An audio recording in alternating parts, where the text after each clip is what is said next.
ఈనాటి ధ్యానము కొరకై యెహోషువ గ్రంథము 13వ అధ్యాయము 1వ వచనం. మైక్లో హలో. యెహోషువ బహుదినములు గడిచిన వృద్ధుడు కాగా యెహోవా అతనికి ఇలాగు సెలవిచ్చెను, నీవు బహుదినములు గడిచిన వృద్ధుడవు, స్వాధీనపరచుకొనుటకు అతి విస్తారమైన దేశం ఇంకా మిగిలి ఉన్నది. దేవుడి వాక్యముల ద్వారా మనతో మాట్లాడునుగాక. చక్కగా నా వైపు చూస్తూ దేవుని వాక్యాన్ని వింటూ దేవునికి ఒక మంచి స్తోత్రం చెప్పండి. ఇంతేనా? ఇంకా బాగా చెప్పగలరా?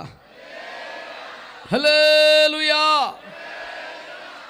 ప్రభునందు మిక్కిలి ప్రియమైన దేవుని బిడ్డలారా, దేవుని సేవకులారా, దేవుని ఏర్పాటులో ఉన్నవారు, దేవుని చేత బలముగా అభిషేకించబడ్డవారు, విస్తారమైన కృప పొందిన దైవజనులు ఈ మహిమ కలిగిన పరిచర్యలో వాడబడుతున్నారు. ఇక్కడ వాడబడుతున్నటువంటి అభిషక్తులలో, దైవజనులలో నేనేమాత్రము ఎన్నిక చేయబడిన వాడిని కాదు. అత్యంత బలహీనులను, పరిశుద్ధులందరిలో కడమవాడను అని దేవుని ఎదుట, మీ ఎదుట ఒప్పుకుంటున్నాను. అయితే 2008వ సంవత్సరము నుండి దైవజనులు సురేష్ అయ్య గారి ఆహ్వానాన్ని అందుకొని ఇక్కడ పరిచర్య ప్రారంభించినది మొదలుకొని 2012వ సంవత్సరం మొదలుకొని సెమినార్కి ప్రిన్సిపాల్గా ఉంటూ పరిచర్యలు చేసే బాధ్యతలు మొదలుకొని దేవుడు అయ్యగారిని అభిషేకించి అనుగ్రహించినటువంటి పాటల సీడీలలో దాదాపు 5 ఆవిష్కరించే కృపను పొందుకొనుటను మొదలుకొని దేవుడు అయ్యను ప్రేమించి ఇచ్చినటువంటి నివాస భవనమును ఆవిష్కరించేదాకా అయోగ్యుడునకు నాకు, అపాత్రునకు నాకు ఎవరు విడదీయలేని అనుబంధాన్ని దైవజనునితోనూ ఈ మహిమగల్య పరిచర్యతోనూ ప్రభు అనుగ్రహించినందున ఈ పరిచర్యలో భాగమైనంతగా ఈ సహోదరుడు దైవజనులు నాకు ఎముకనంటిన మాంసమునంటిన సహోదరులని పరిశుద్ధాత్మ దేవుడు కలుగజేసిన అత్యధికమైన భారమును బట్టి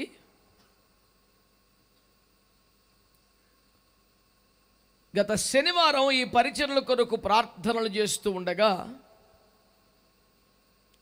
ప్రభువు నాకు అనుగ్రహించినటువంటి ప్రత్యక్షతను, దర్శనమును, భారమును, ఉపదేశమును ఈ 4 సందేశాలుగా మీకు అందిస్తూ ఉన్నాను. కనుక నాకంటే శ్రేష్టమైన, నాకంటే ఘనులైన, పరిశుద్ధులైన, అభిషక్తులైన, అనుభవనీయులైన దైవజనులు ఇంకా ఎందరో నా ముందు, నా తర్వాత కూడా వాడబడతారు, అందులో సందేహం ఏమీ లేదు. కానీ ఈ సందేశములు మాత్రం ఇందాక చేసిన పరిచయమును బట్టి కలిగిన అనుబంధంతో, భారముతో, బాధ్యతతో, కన్నీళ్లతో దేవుని సన్నిధిలో మొర్రపెట్టినప్పుడు ప్రభువు అనుగ్రహించినటువంటి ఒక ప్రత్యక్షత, ఒక వాగ్దాన సందేశములని మీరు గమనించి వీటిని ఆయా సందర్భములలో పునశ్చరణ చేస్తూ ముందుకు కొనసాగగలరని ప్రభు పేరట మీకు నేను మనవి చేస్తున్నాను. సంఘమంతటికి నా మాట వినబడిందా? Praise the lord. హల్లెలూయా. మొట్టమొదటి సందేశములో ఈ పరిచర్యల గురించి దేవుడు ఒక అద్భుతమైనటువంటి వాగ్దానం. అష్షూరు రాజు పేట్రేగిపోతున్నాడు, రబ్షాకే చెడ్డ మాటలు పలుకుతున్నాడు, ఇశ్రాయేలు ప్రజల ధైర్యము చెడి గుండెలు అవిసి రోధించేలా చేస్తున్నాడు. అయినా మీరు మిగిలిన శేషము కొరకు ప్రార్థన చేయండి చాలు. ఒక్క వదంతిని పంపించి అష్షూరు సైన్యమును, వాడి కుట్రలను పటాపంచలు చేసి దేశము సుభిక్షంగా, క్షేమంగా ఉండేలాగా నేను చూస్తానని దేవుడు వాగ్దానం చేశాడు. కనుక ఎవరెన్ని మాట్లాడినా, ఎవరేమి చేసినా, దేవుని రాజ్యం, దేవుని సైన్యం, దేవుని సంఘం, దేవుని ప్రజ నిక్షేపంగా ఉంటుంది, సుభిక్షంగా ఉంటుంది, ఏమి కాదు. అష్షూరు అంత కుట్ర చేసిన, రబ్షాకే అన్ని మాటలు పలికిన వాడు మీ లోపల కాలు మోపలేడు, ఏమీ చెయ్యలేడు, వాడు వచ్చిన రీతిని వెళ్ళిపోతాడని వాగ్దానము చేసి నెరవేర్చిన దేవుని నమ్మదగినటువంటి నామములో మహిమ కలిగిన ఈ పరిచర్యలు కూడా ఆ వాగ్దానము చేయబడింది. మనము ఆ మిగిలిన శేషములో ఉంటే చాలు, జాగ్రత్తగా నిలబడదామనే సందేశం మొదటిదైతే, గతరాత్రి సందేశం నేనే చెప్పనా, మీకు గుర్తుందా?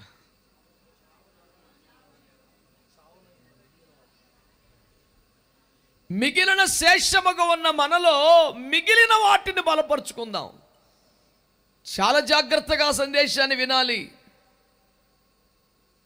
నువ్వు క్రియలు లేనివాడివి కాదు, నువ్వు అన్యుడివి కాదు, లోకస్తుడివి కాదు, జీవముగల దేవుని సంఘములో ఉంటివి. కానీ ప్రారంభించిన క్రియలు సంపూర్ణం అవ్వట్లేదు, వాటిని కొంచెం కంటిన్యూ చేసుకుంటే నీకు డోకాలేదు. అది రెండో సందేశం.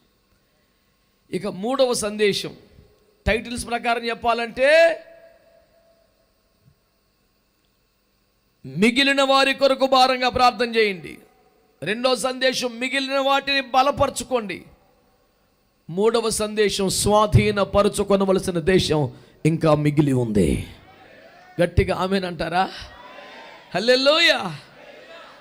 యెహోషువతో దేవుడు మాట్లాడుతున్నాడు, రెండు వృద్ధాప్యానికి వచ్చేస్తున్నాడు. విచిత్రం చెప్పాలా, యెహోషువ వృద్ధాప్యానికి వచ్చాడు కానీ బలహీనతకు రాలేదు. యేసు రక్తం ఇచ్చి దేవుడు మాట్లాడుతున్నాడు, నాయనా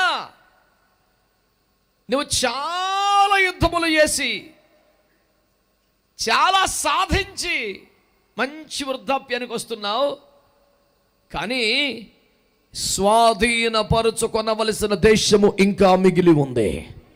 గట్టిగా అనొచ్చు కదా ఆ మాట. అసలు ఇంకా స్వాధీనపరుచుకొనవలసిన దేశం ఉన్నదనే మాట ఆసక్తి లేనట్టుగా ఉంది. ఉనకాడికి జాలి అనే ఫీలింగ్ ఏమైనా ఉందా ఏంది? మీకు ఇలాగా చిన్న శాఖ మినిస్ట్రీ అనుకున్నాం, ఇప్పటికే బోల్డ్ ఉంది.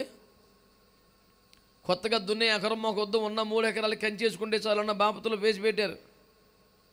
దేవుని మాట ఏమిటంటే, ఈ గ్లోరియస్ మినిస్ట్రీస్ కానీ లేకపోతే దేవుని వాక్యమును నాతోనే దేవుడు మాట్లాడుతున్నాడు, పరిశుద్ధాత్మ దేవుడిని ఆత్మచేత సంధించబడ్డవారు కానీ తీసుకొనవలసిన కోణం ఏమిటంటే, నేను స్వాధీనపరచుకొనవలసిన దేశం ఇంకా చాలా ఉంది. గట్టిగా ఆమేనని చెప్పండి, గట్టిగా ఆమేనని చెప్పండి ఒకసారి. హల్లెలూయా. ఏదో మొదలుగా చిన్నగా సేవ చార్జ్ చేసి ఒక 50 కుటుంబాలకి బాప్తిస్మాలు ఇచ్చామండి, మరి చిన్న మందిరం కట్టుకున్నామండి అన్నవాడికి చెప్పిన డైలాగ్ కాదు ఇది. ఓసారి 12:1 చదవండి. ఏం 12:1? అది ఇశ్రాయేలులు యోర్దానుకు తూర్పుగా అవతలనున్న అర్నోను లోయ మొదలుకొని హెర్మోను కొండ వరకు తూర్పు నందలి మైదానం అంతటిలో హతము చేసి వారి దేశములను స్వాధీనపరుచుకున్న రాజులు ఎవరనగా, మరొక్కసారి చదువు తల్లి, ఆ లెక్క చూడండి ఒకసారి, మీకు గుండె అలిసిపోద్ది.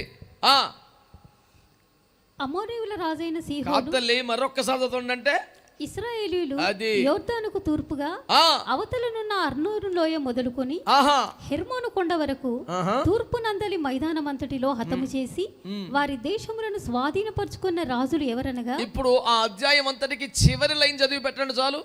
గిల్గాలులోని గోయువుల రాజు, తిర్సా రాజు, ఆ రాజులందరి సంఖ్య 31. ఆమేన్ అనండి ఒకసారి. ఇప్పుడు చెప్పండి గట్టిగా. ప్రభు కృపను బట్టి మెల్లిగా చిన్న సంఘం ఏర్పాటు చేసుకున్నామండి, చిన్నగా గుడి కూడా కట్టుకున్నామండి, 100 మంది వస్తున్నారండి, చేతికి మీతికి డోకా లేదండి, ఇద్దరిద్దరు లెక్కలు కాదు అయ్యా. మీరు ఆ మ్యాప్ చూస్తే ఆశ్చర్యం కలుగుద్ది దేవుని బిడ్డలారా. ఏంది, యోర్దాను అద్దరి ప్రాంతం నుంచి తూర్పు ప్రాంతం నుంచి ఆ చివరి దాకా యెహోషువ నాయకత్వములో దేవునికి స్తోత్రం కలుగును గాక యుద్ధములు చేసి పోరాడి వారు గెలిచి సాధించిన దేశముల విస్తీర్ణం గురించి రాస్తుంటే చదివి తెలిసిపోతాడు. ఒకడు యుద్ధం చేసి కాదు, చదివి అలిసిపోతాడు బిడ్డలారా. 31 మంది రాజులను ఒంటి చేత్తో చంపవతల పడేశాడు యేసు రక్తం ఇచ్చి. గట్టిగా చెప్పరే హల్లెలూయా. మీకు చిత్రమైన మాట చెప్పనా, చిత్రమైన మాట చెప్పనా, 31 మంది రాజులను చంపి వీర విజయమును నమోదు చేసి సువిశాలమైన భూభాగమును దేవుని ప్రజలకు పంచి స్వాస్థ్యములుగా ఇచ్చినటువంటి యెహోషువ యుద్ధ వీరుడు కాదు, శూరుడు కాదు, ఎన్నడు కత్తి పట్టినోడు కాదు. అంతకుముందు ఇతని ప్రాక్టీస్ అంతా ఏంటి తెలుసా? 40 సంవత్సరాలు అనండి. అలాగే వెనకాల తిరగటమే. ఇప్పుడు నేను కత్తి పట్టుకొని పద్దాక మీ కూడా ఉంటే రేపు పొద్దున మరి మినిస్ట్రీ మన చేతికి వస్తే మరి ఎలాగ ఉండాలని అర్థం ముందు ప్రసంగం ప్రాక్టీస్ చేసినోడు కాదు. నీ కసరత్తు పాడుగాను మంచోడు ఎవడన్నా ఆమె చెప్పొచ్చుగా. హల్లెలూయా, హల్లెలూయా. అనవసరమైన వ్యవహారం లేదండి. 40 రోజులు పగళ్ళు రాత్రులు దైవజనుడు కొండ మీద ఉండిపోతే చెప్పండి, ఇతను గుడారములో అదే 40 పగళ్ళు అన్నపానములు మాని బయటికి వెళ్ళకుండా ఉపవాస ప్రార్థనలు ఉండిపోయాడు. దైవజనుడి స్థానం వేరు తప్ప అనుభవం మాత్రం సేమ్ అదే సంపాదించాడు. స్తోత్రం చెప్పండి గట్టిగా. అయ్యే స్థానం లేదు, అయ్యే రేంజ్ లేదు, అయ్యే స్థాయి కాదు, కానీ అయ్యే క్రమాల్లో ఉన్నాను అయ్యా. అదే నడిపి అది కదా కూటం అంటే. ఆయన కాపరి, మనం సంఘం, కానీ స్వభావం అది రావాలిగా. ఆయన కాపరి, మన విశ్వాసులు, నడవడిక అది ఉండాలిగా. ఆయన కాపరి, మనం సంఘం, ఆ దర్శనం మనకి రావాలిగా.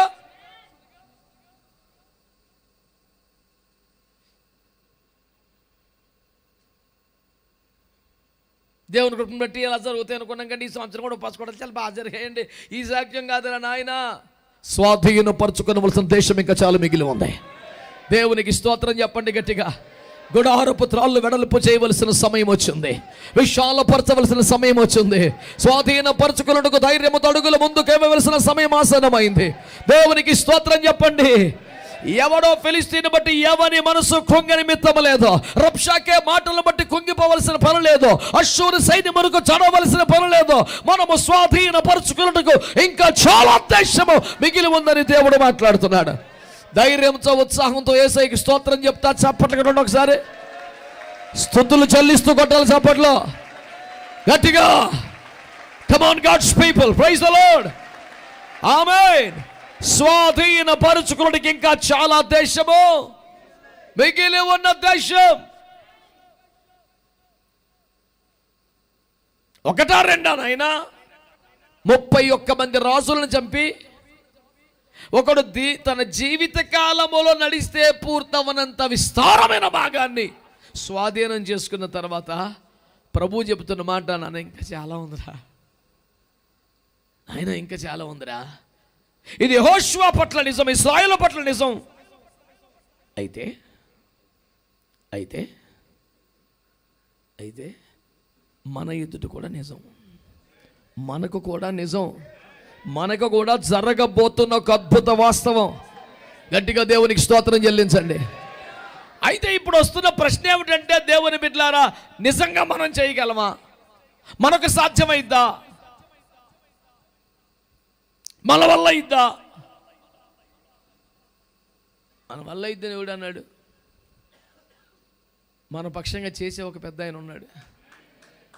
ఆయనకు మాత్రం ఎప్పటికీ బలము తగ్గదు, హస్తము కొరచ కాదా. దేవుని గట్టిగా స్తోత్రం చెప్పండి. హల్లెలూయా. దేవుని బిడ్డలారా, కొద్ది నిమిషములు సాగే ఈ సందేశాన్ని శ్రద్ధగా ఫాలో అవ్వండి. ఈ వ్యవహారం అంతా జెఫన్యా ఎందుకు ఎత్తికేసుకున్నాడు, ఇప్పుడు ఏం అవసరం అని అడుగుతున్నారు కదా. ఆ ప్రశ్నార్థకమైన చూపులు కనుక ద్వితీయోపదేశకాండం 1వ అధ్యాయం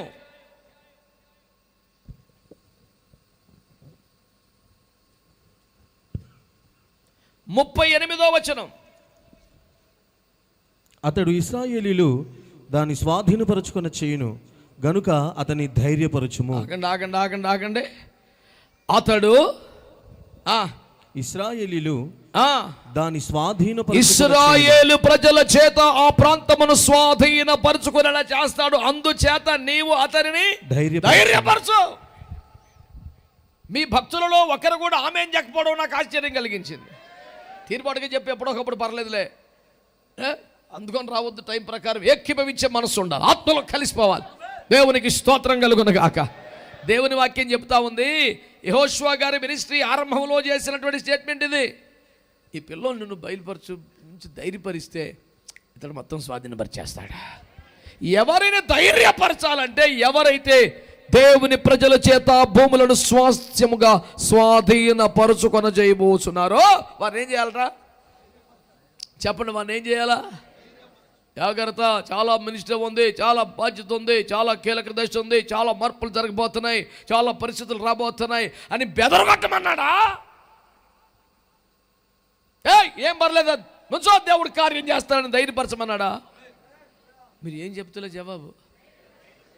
మీ మౌనం నశించునుగాక, అందరి స్వరములు తెరవబడునుగాక. మృతులు కూడా మనుష్య కుమారుని శబ్దం విని సమాధులు తెరిచి మాట్లాడతారంట. మీకేమైందో నాకు అర్థం కాలేదు. యేసు రక్తం ఏం చేయం.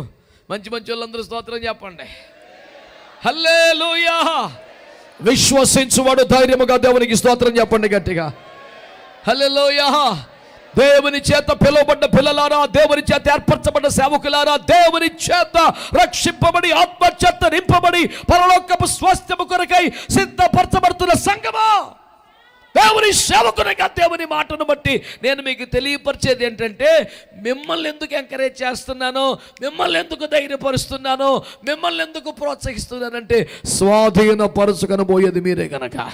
కొట్టు గట్టిగా చాపట్లు ఒకసారి కొట్ట మంచిగా. ఆ సపిడి దెబ్బలు కొట్ట మాకు. దేవునికి స్తోత్రం కలుగును గాక. ఇతడు ఈ దేశమును స్వాధీనపరుచుకున్న పావున గనక నీవు అతన్ని ధైర్యపరచు. ఆమేన్. హల్లెలూయా. ఇది విదేశీ సపోర్టు, రిపోర్టు, డబ్బులు, బంగారం, వెండి, అధికారం, పవరు, ఈ గొడవతో పని లేదు. దేవుని వాక్యమును బట్టి దేవుని ఆత్మ చేత ధైర్యపరచబడితే చాలు ఈ భీకర స్వాస్థ్యాలను పొందేయగలరా. హల్లెలూయా. శక్తికి మించిన ప్రయాణం ఉన్నది కనుక రొట్టె చాలు. స్వాధీనపరచుకొనవలసింది చాలా ఉంది కాబట్టి ధైర్యం చాలు. లోకానికి అర్థం కాని ఈక్వేషన్ దేవుని ఆత్మను బట్టి ప్రభు చేస్తాడు. స్తోత్రం చెప్పండి గట్టిగా. హల్లెలూయా. హల్లెలూయా. 40 పగళ్ళు 40 రాత్రులు చేయాల్సిన ప్రయాణానికి ఒక రొట్టిస్తే ఏమన్నా న్యాయమా సార్? అది నాన్ స్టాప్గా పొద్దున్న 2 పూటలు తిన్నా, సాయంత్రం పూటకైనా ఒక రొట్టె శాంక్షన్ కాదా? ఒక రొట్టెకి సరైన కూర లేకపోతే అతను శాంక్షన్ కాదు. దైవ సేవకులకి ఆమె భోజనం ఇది అని బాధపడే అభిషక్తులే కుప్పలు తెప్పలు బొమ్మిది ఉన్నారు. ఎవరైనా బాధపడ్డారా?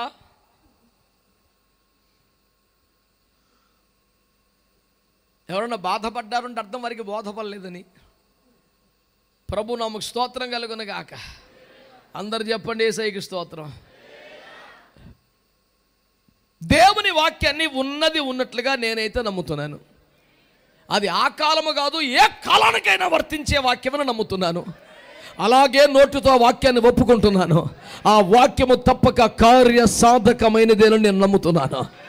కేవలము ధైర్యపరచగలిగితే, వాక్యమును బట్టి ధైర్యం వస్తే, ఆత్మను బట్టి ధైర్యం వస్తే, ఒక బలమైన అభిషేకమును బట్టి, పరిశుద్ధులను బట్టి, అభిషక్తులను బట్టి ధైర్యపరచగలిగితే ఆ ధైర్యం ఉన్న రాజ్యం మిగిలి ఉన్న దేశమును స్వాధీనపరచుకొనగలరు అనేది నేను నమ్మినటువంటి అద్భుతమైనటువంటి విశ్వాసం. దేవునికి స్తోత్రం కలుగునుగాక.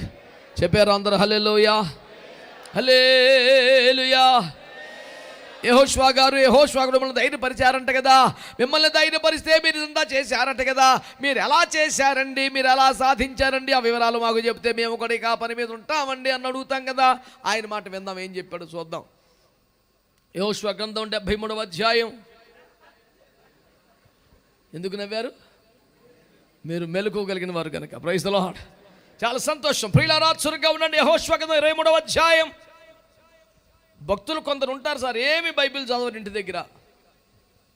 మొన్న ఒక చోట 153వ కీర్తన అని చెబితే ఒకడు చూస్తే లేదు వాడి బైబిల్లో. వెంటనే పక్కవాడు బైబిల్ చూస్తున్నాడు. అన్న నీకు కూడా లేదా అన్న? వాడు వీడికన్నా కనుడు. అరే నాకు కూడా లేదురా. ఆడన్నా నెత్తి మీద ఒకటేసి 153 ఎందుకు ఉంటుందిరా? ఎవడు చెప్తుంది? నమ్మవాకు, వాక్యం చదువుకో అని చెప్పాలి కదా ఆడు. ప్రభుకు స్తోత్రం, మీకు వందనాలు. యెహోషువ గ్రంథం 23:3 అండి. మీ దేవుడైన యెహోవా మీ నిమిత్తము సమస్త జనములకు చేసినదంతయు మీరు చూచితిరి. మీ నిమిత్తము యుద్ధము చేసినవాడు మీ దేవుడైన యెహోవాయే. స్తోత్రం అన్నారా? చెప్పండి చెప్పండి చెప్పండి. ఎవరంట? యెహోషువ గారికి అభినందన సభ ఏర్పాటు చేసామనుకుందాం.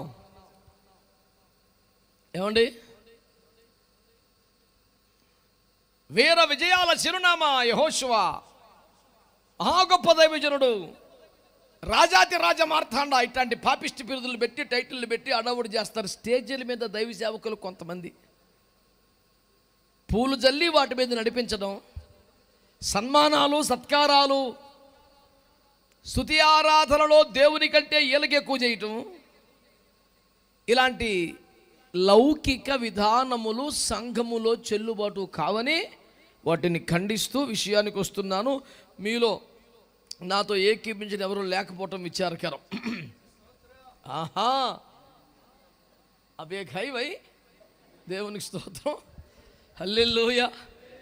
బిడ్డలారా, దేవుని వాక్యమును గమనించండి. యెహోషువ దగ్గరికి అందరూ కూడారయ్యా. మామూలు విషయం ఏంటయ్యా, ఇన్ని దేశాల 31 మంది రాజుల ఇన్ని భూభాగములు ఎకరముల కొద్దీ మాకు స్వాస్థ్యముగా పంచిపెట్టడమా, అన్బిలీవబుల్, నమ్మలేకపోతున్నామయ్యా అని ప్రశంసాపూర్వకంగా గౌరవంగా యెహోషువ వైపు చూస్తే యెహోషువ ఏమని చెబుతున్నాడు? అయ్యా, ఈ దేశములన్నీయు, ఈ భూభాగమంతయు, ఈ స్వాస్థ్యములన్నీయు మీకు స్వాధీనపరిచిన వాడు మీ పక్షముగా యుద్ధము చేసిన యెహోవాయే గాని నేను కాదన్నాడు. స్తోత్రాలు చెప్పండి గట్టిగా, హల్లెలూయా. ఇందు మూలముగా యెహోషువ సేవలను తక్కువ చేయటం లేదు కానీ, యెహోషువను పక్కన పెట్టే ప్రయత్నం కాదు కానీ, ఒక సత్యమును మీ ముందుకు తీసుకొస్తున్నాను. దేవుడు మన పక్షంగా యుద్ధం చేస్తే తప్ప ఇది సాధ్యం కాదు. గట్టిగా ఆమేనండి. మన ఎదుట ఉన్న సవాలు ఏది కానీ, పోరాటం ఏది కానీ, the one and only solution for everything is the Lord God Almighty must take up the battle.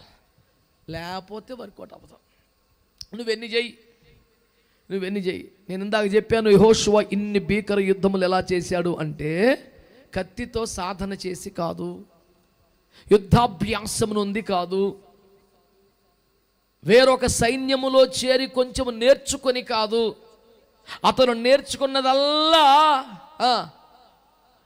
Hello చెప్పండి, అతను నేర్చుకున్నదల్లా దైవజనుడికి పరిచర్య చేయటమే. దైవజనుడి అనుభవాలే నేను కూడా పొందాలి. దైవజనుడు కొండెక్కితే నేను ఎక్కాలని కంగారు పడలా. దైవజనుడు ఉండని కొండ మీద, నేను కొండ కింద ఉన్నా పర్లేదు కానీ అయ్యగారిలాగా నేను ఉపవాసం ఉండాలి, ఆయనలాగే నేను ప్రార్థన చేయాలి, ఆయనలాగే ఇంటికి వెళ్ళకుండా ప్రపంచాన్ని మర్చిపోయి సేవలు వండిపోవాలి. అనుభవాలు కోరుకున్నాడు, ఆధిక్యతలు కోరుకోలేదు. నచ్చిందో నచ్చలేదో మీ ఇష్టం, యేసు రక్తం ఇచ్చేయి చెప్పాలి భక్తులందరూ, హల్లెలూయా. యెహోషువ పిలువబడింది కూడా దైవజనుడైన యెహోషువ అని 2-3 చోట్ల మాత్రమే ఉంటుంది. మిగతా 97 సార్లు మోషే పరిచారకుడైన యెహోషువ అనే ఉంటుంది. 100 సార్లు ఆయన పేరుంటే 97 సార్లు మోషే పరిచారకుడైన యెహోషువ, 2-3 సార్లే. దానికి కూడా ముగింపు ఏంటి చెప్పనా? ఆరంభం నుండి మోషే సేవకుడు, మోషే పరిచారకుడు చెప్పి చెప్పి చెప్పి చెప్పి లాస్ట్లో దైవజనుడు యెహోషువ అని ముగించాడు. ఇట్ట స్టార్ట్ అయ్యి అక్కడ కంక్లూడ్ అవ్వాలి. బతుకలే గడవాలని చెప్పాడు. యేసు రక్తం ఇచ్చేయం. మాట్లాడతలేదు భక్తులు సరిగ్గా, హల్లెలూయా. నా దగ్గర ఒక పిల్లోడు పరిచర్యకు ఉండేవాడు, దేవునికి స్తోత్రం. వాడికేమో తూనా బొడ్డు రాదు, అక్షరం రాదు, ఏమి రాదు, సేవలో తాడు బొంగరం తెలియదు. అయితే ఆడికి ఫేస్బుక్ ఉంది. ప్రభు క్షమించును గాక, ఏమి లేకపోయినా అది ఉంటుందో కోడికి. ఆడు పొద్దున్నే స్తోత్ర ప్రార్థన అయిపోగానే మందిరంలో వెనక్కి ఒక మరుగైన చోటకి వెళ్ళి ఫోన్లో గుసగుసలాడటం మన పిల్లలు గమనించి నాకు చెప్పారు. అన్న పలానోడు చోటుకి వెళ్ళి మాట్లాడుతున్నాడంటే, వామ్మో ఎంతసేపు మోకాలు పడి స్తోత్రం చెప్పి ఇంకా పనికిమల పనులు ఏం చేస్తున్నాడు రా. నేను ఫుల్గా నిఘా పెట్టాను ఆడి మీద. ఫుల్గా నిఘా పెడితే ఆడు ఏం చేశాడు తెలిసిన, ఆడికి తెలియకుండా ఆడి ఫేస్బుక్ మైండ్కి అందకుండా మొత్తం కెమెరాలు పెట్టాను ఆడి మీద. అందులో రికార్డ్ అయితే మేము జాగ్రత్తగా వింటే ఏందండి, ఏమీ లేదు. ఆడికి ఫేస్బుక్లో రోజుకో ప్రసంగం పెడతాడు. ఒక 10 నిమిషాలు, పావు గంటలో ముందు రోజు వాక్యాలంటే బాగా విని ఆడికి ఆసక్తి, ఇంట్రెస్ట్ అది చెప్పి ముగింపు పాతకు హైలైట్ అన్నమాట. ఇట్లు దైవజనుడు అని పేరు చెప్తాడు. ఆ పదం కోసం వాడు పేనం పోతుంది. ఆడికి ఏమి లేదు, ఆడు ఇంకా బ్రదర్ ఆర్డినేషన్ కూడా కాలేదు. ఫేస్బుక్లో ఆడి ఫేస్ ఎట్ట పరిచయం కావాలట, దైవజనుడు అని. ఆ తాపత్రయం, ఆరాటం అంతా దయ్యంజనుడిది కదా. దైవజనుడు స్వభావం అట్లా ఉంటుందా? ఒకేలా మాట్లాడరు మీలో. అమ్మ మీరేం సైలెంట్ ఉన్నారేంట్రా, మనమేం స్వాధీనపరచుకోవద్దా? సాలాయికి సేవ, సంఘం విషయాలు పరచబడొద్దా? పరిచర్యలు పెరగొద్దా? బ్రాంచీలు పెరగొద్దా? మందిరం పెరగొద్దా? మీరు మట్టికి నోరు పేకల్సరా? ఏం బాగా సమర్పించుకొని కూర్చున్నారండి. దేవునికి స్తోత్రం చెప్పండి మంచిగా. హల్లెలూయా. ప్రభునందు మిక్కిలి ప్రియమైన దేవుని ప్రజలారా, ఈ మాటలు మంచిగా వినండి. 40 రోజులు అక్కడే ఉన్నాడు. ఎలాగో సందర్భంగా తల్లిదండ్రులు మీ అందరికి ₹1 కోటి మాట చెప్తాను, కడుపులో పెట్టుకో ఫ్రీగా. ఏమిటంటే మోషే పరిచారకుడు అని వ్రాసిన దానికంటే ఎక్కువ సార్లు నూను కుమారుడు యెహోషువ అని రాశారు. అనండి. నూనె అంటే ఎవరు? అసలు అయ్యేసుకొచ్చినా మీ మౌనం పాడుగాను. నూను కుమారుడుకు యెహోషువ అన్న తర్వాత నూనె అంటే ఎవరంటే చూస్తారు ఎందుకు ఆయన? అసలు పాదరసం పరిగెడుతుంది బొర్రలో. దేవునికి స్తోత్రం. ఎవరైనా వాళ్ళ నాన్నగారు కదా. ఇప్పుడు చెప్పండి, నూను అనబడుతున్న ఆ భక్తుడు ఇశ్రాయేలు సమాజమునకు చేసినటువంటి మేలులేంటి, అతను చేసిన యుద్ధాలు ఎన్ని, సాధించి పెట్టిన భూభాగం ఎంత, అతను ఇచ్చిన కేజీల బంగారం ఎంత, అతని వల్ల ఒరిగిన ప్రయోజనం ఏంటి, రాజుల వృత్తాంతముల గ్రంథములో అతని గురించి రాయబడి ఉందా? ₹10 లేదు. ఆయన చేసిన సేవేమో బీభత్సమేమో లేదండి, కానీ ప్రతి చోట ఆయన పేరే. నేను అడిగా యేసుప్రభుని, మంచోడే భక్తిపరుడే కొద్ది గొప్ప చేశాడు కాదంటలేదు, కానీ అన్నిసార్లు ఆయన పేరు రాయవలసినంత పని ఏం చేశాడు? ఊరక రాసేసావు నూను నూను నూను అని యేసుప్రభుని అడిగితే ప్రభు అన్నాడు, వారి దుర్మార్గుడు అట్ట కాదురా, ఇంత చక్కని యవ్వన బిడ్డని ఫ్రెండ్స్తో ఆడుకోకుండా, బంధువుల్లో కలిసిపోకుండా, లోకంలో చేరిపోకుండా, లోకపు నీడ పడకుండా కాపాడి అని సేవలో పెట్టాడు. కొట్టా మంచిగా. మీ అందరికీ బిడ్డలు ఉన్నారుగా, ఏం చేస్తున్నారు వాళ్ళ మట్టుకి? అయితే ప్రార్థన చేయించుకోరా, ఉద్యోగం వచ్చింది. ఇదే అమ్మతో ప్రార్థన చేయించుకో, నీ చక్కని సంబంధం అవుతుంది. లేలియా, అసలు సబ్జెక్ట్ అంత మించి దాటదుగా. వివాహం అయిందాక చక్కని సంబంధం కావాలి, ఆత్మీయులు కావాలి, పరిశుద్ధులు కావాలి, అయినా సరే కట్నం ఇవ్వాలి. నీ బుద్ధి పోడుగాను ఇదంతా ప్రార్థన చేయాలి. నీ చిత్తమైతే ఒకతే బిడ్డను సంబంధం చూసిపెట్టిన ఆయన గుడిలో లింగాన్ని మింగేసే రకం కదా ప్రభు, అంతా ఆక్రమించేయాలి ఆయన. అది మకరం అంటే అది పరుచుకుంటుంది, అది ఎవరు లేపరాడండి. ఇడా రకమీడు దుష్ట బుద్ధి నశించును గాక, ధనాపేక్ష నశించును గాక, నిజమైన మారు మనసు వచ్చును గాక. ఎంతసేపు మరి మంచి సంబంధం కావాలి, మంచి బిడ్డలు కలగాలి, మంచి కాన్వెంట్లో సీట్ రావాలి, మంచి స్కూల్లో కావాలి, మంచి కాలేజీలో కావాలి, మళ్ళీ మంచి ఉద్యోగం వచ్చేయాలి, మళ్ళీ మంచి సంబంధం కలిగాలి, మళ్ళీ మంచి పిల్లలు పుట్టాలి. నీ సైకిల్ మండిపోయి ఎక్కడ యేసుప్రభు లేడారా? సేవ చేయాలయ్యా, బందిరంలో పరిచయం చేయాలయ్యా, దైవజనులు పరిచయం చేయాలైనా, సేవకు ఉపయోగపడాలయ్యా, కొద్దో గొప్ప అయినా సువార్త చేయాలయ్యా. అసలు పాయింటే ప్రార్థన అంశాలు రాట్లా. అసలు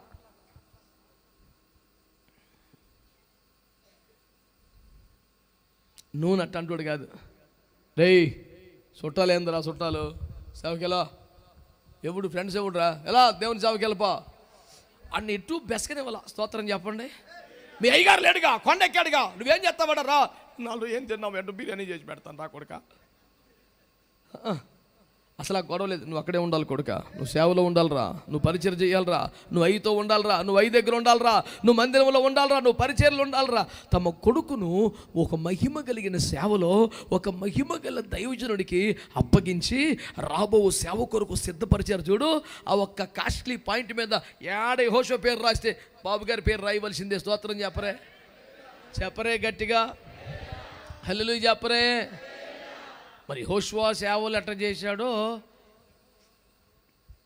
యెహోషువ దేవుని రాజ్యమునకు ప్రయోజనకరమైన సేవలు ఎలా చేశాడో, దావీదు కూడా దేవుని రాజ్యానికి ఉపయోగపడ్డాడు కదా. మరి వాళ్ళ బాబు పేరు ఎక్కువ సార్లు రాయలా,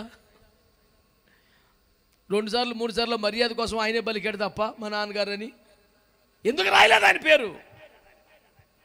దేవుని సైన్యములో చేరకుండా యథాశక్తి అడ్డుపడ్డాడు. ఐడి పనికిరాడు, ఈడు వేస్ట్ ఫెలో అన్నాడు. వాడు పనికొచ్చేవాడా పనికి రానివాడా దేవుడు కదా తేల్చాలి. నువ్వెందుకు అడ్డుపడుతున్నావు సేవకు రాకుండా? నువ్వెందుకు పరిచర్యకి సమర్పించట్లేదు? అర్పించిన బాలుడు 10,000 నీవిచ్చదావా, నేనిచ్చదని ఒక్కడ అండవు. నీవిస్తావా అడగటం సులువుగా, పెట్టుబడి ఏముంది?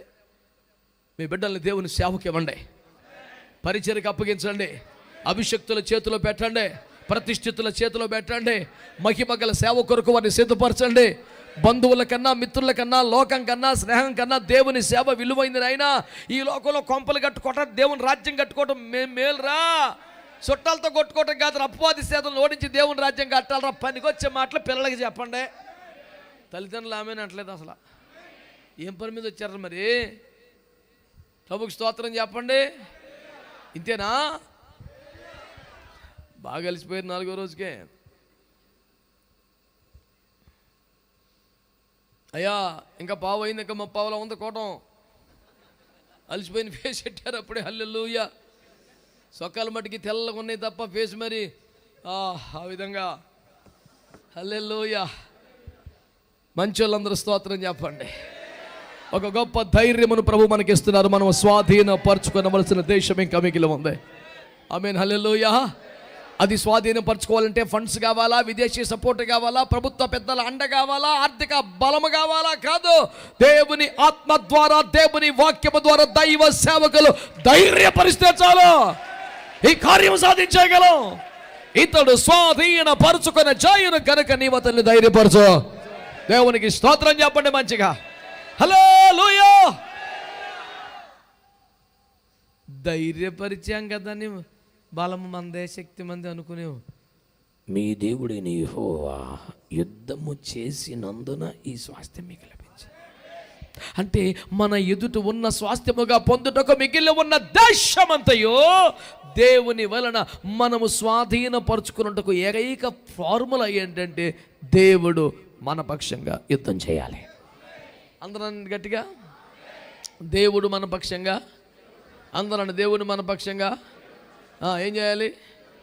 యుద్ధం చేయాలి. ఆమేన్, ఆమేన్, ఆమేన్. దేవుడు మన పక్షంగా యుద్ధం చేయాలంటే మనం ఏం చేయాలి?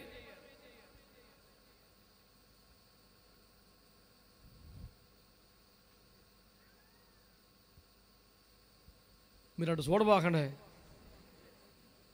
సంఖ్యాకాండము 32వ అధ్యాయము 20వ వాక్యం చదవండి.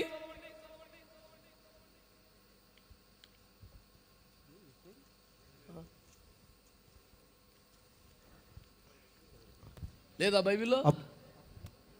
అప్పుడు మోషే వారితో, మీరు మీ మాట మీద నిలిచి యెహోవా సన్నిధిని యుద్ధమునకు సిద్ధపడి. అసలు నీ మాట మీద నిలబడమంటున్నావు కదా, ఏం మాట ఇచ్చావు చెప్పు నాకు.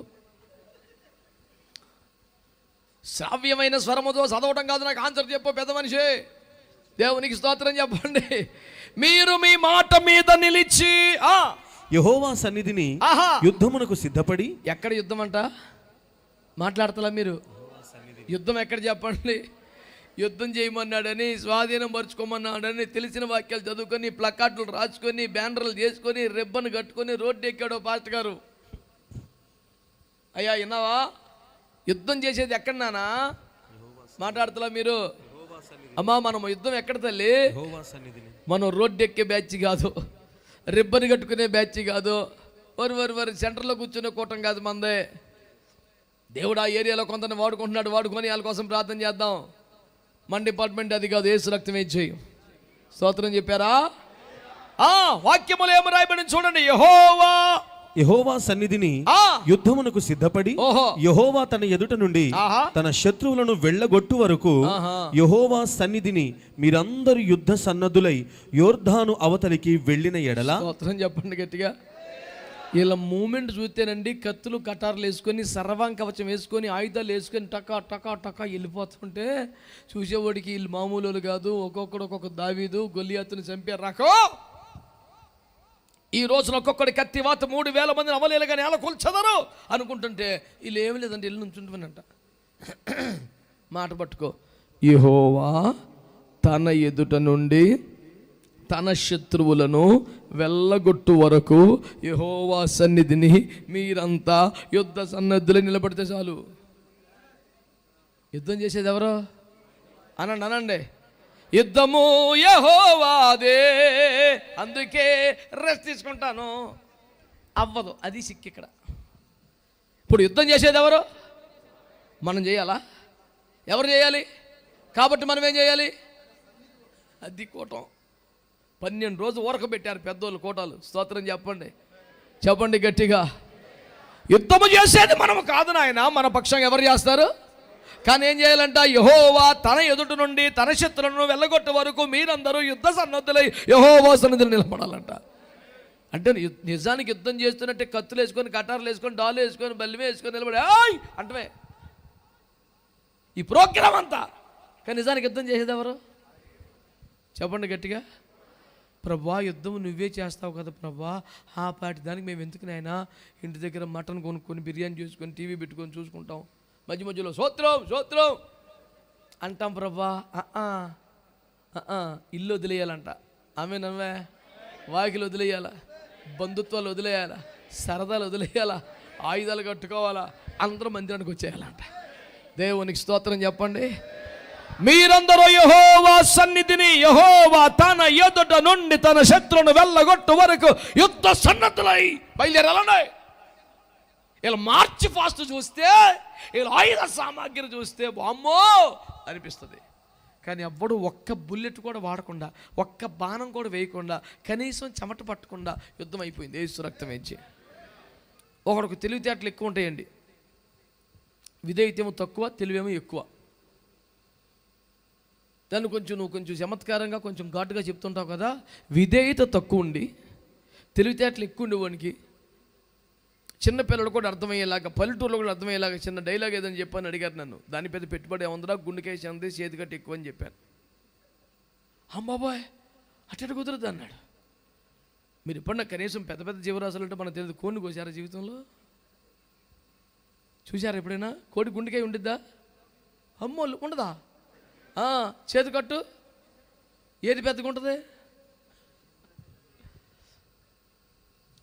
కాదు నాన్న, ఇందులో నిష్ణాతుని అనుభవం నేను చెప్తున్నాను వినండి. ఉండదు, చాలా చిన్నగా అనిపిస్తుంది. చాలామంది పావురం గురించి, పక్షుల గురించి తెలియక పావురం చేతి కట్టు ఉండదు అంటారు కదా, దానికి కూడా ఉంటుంది.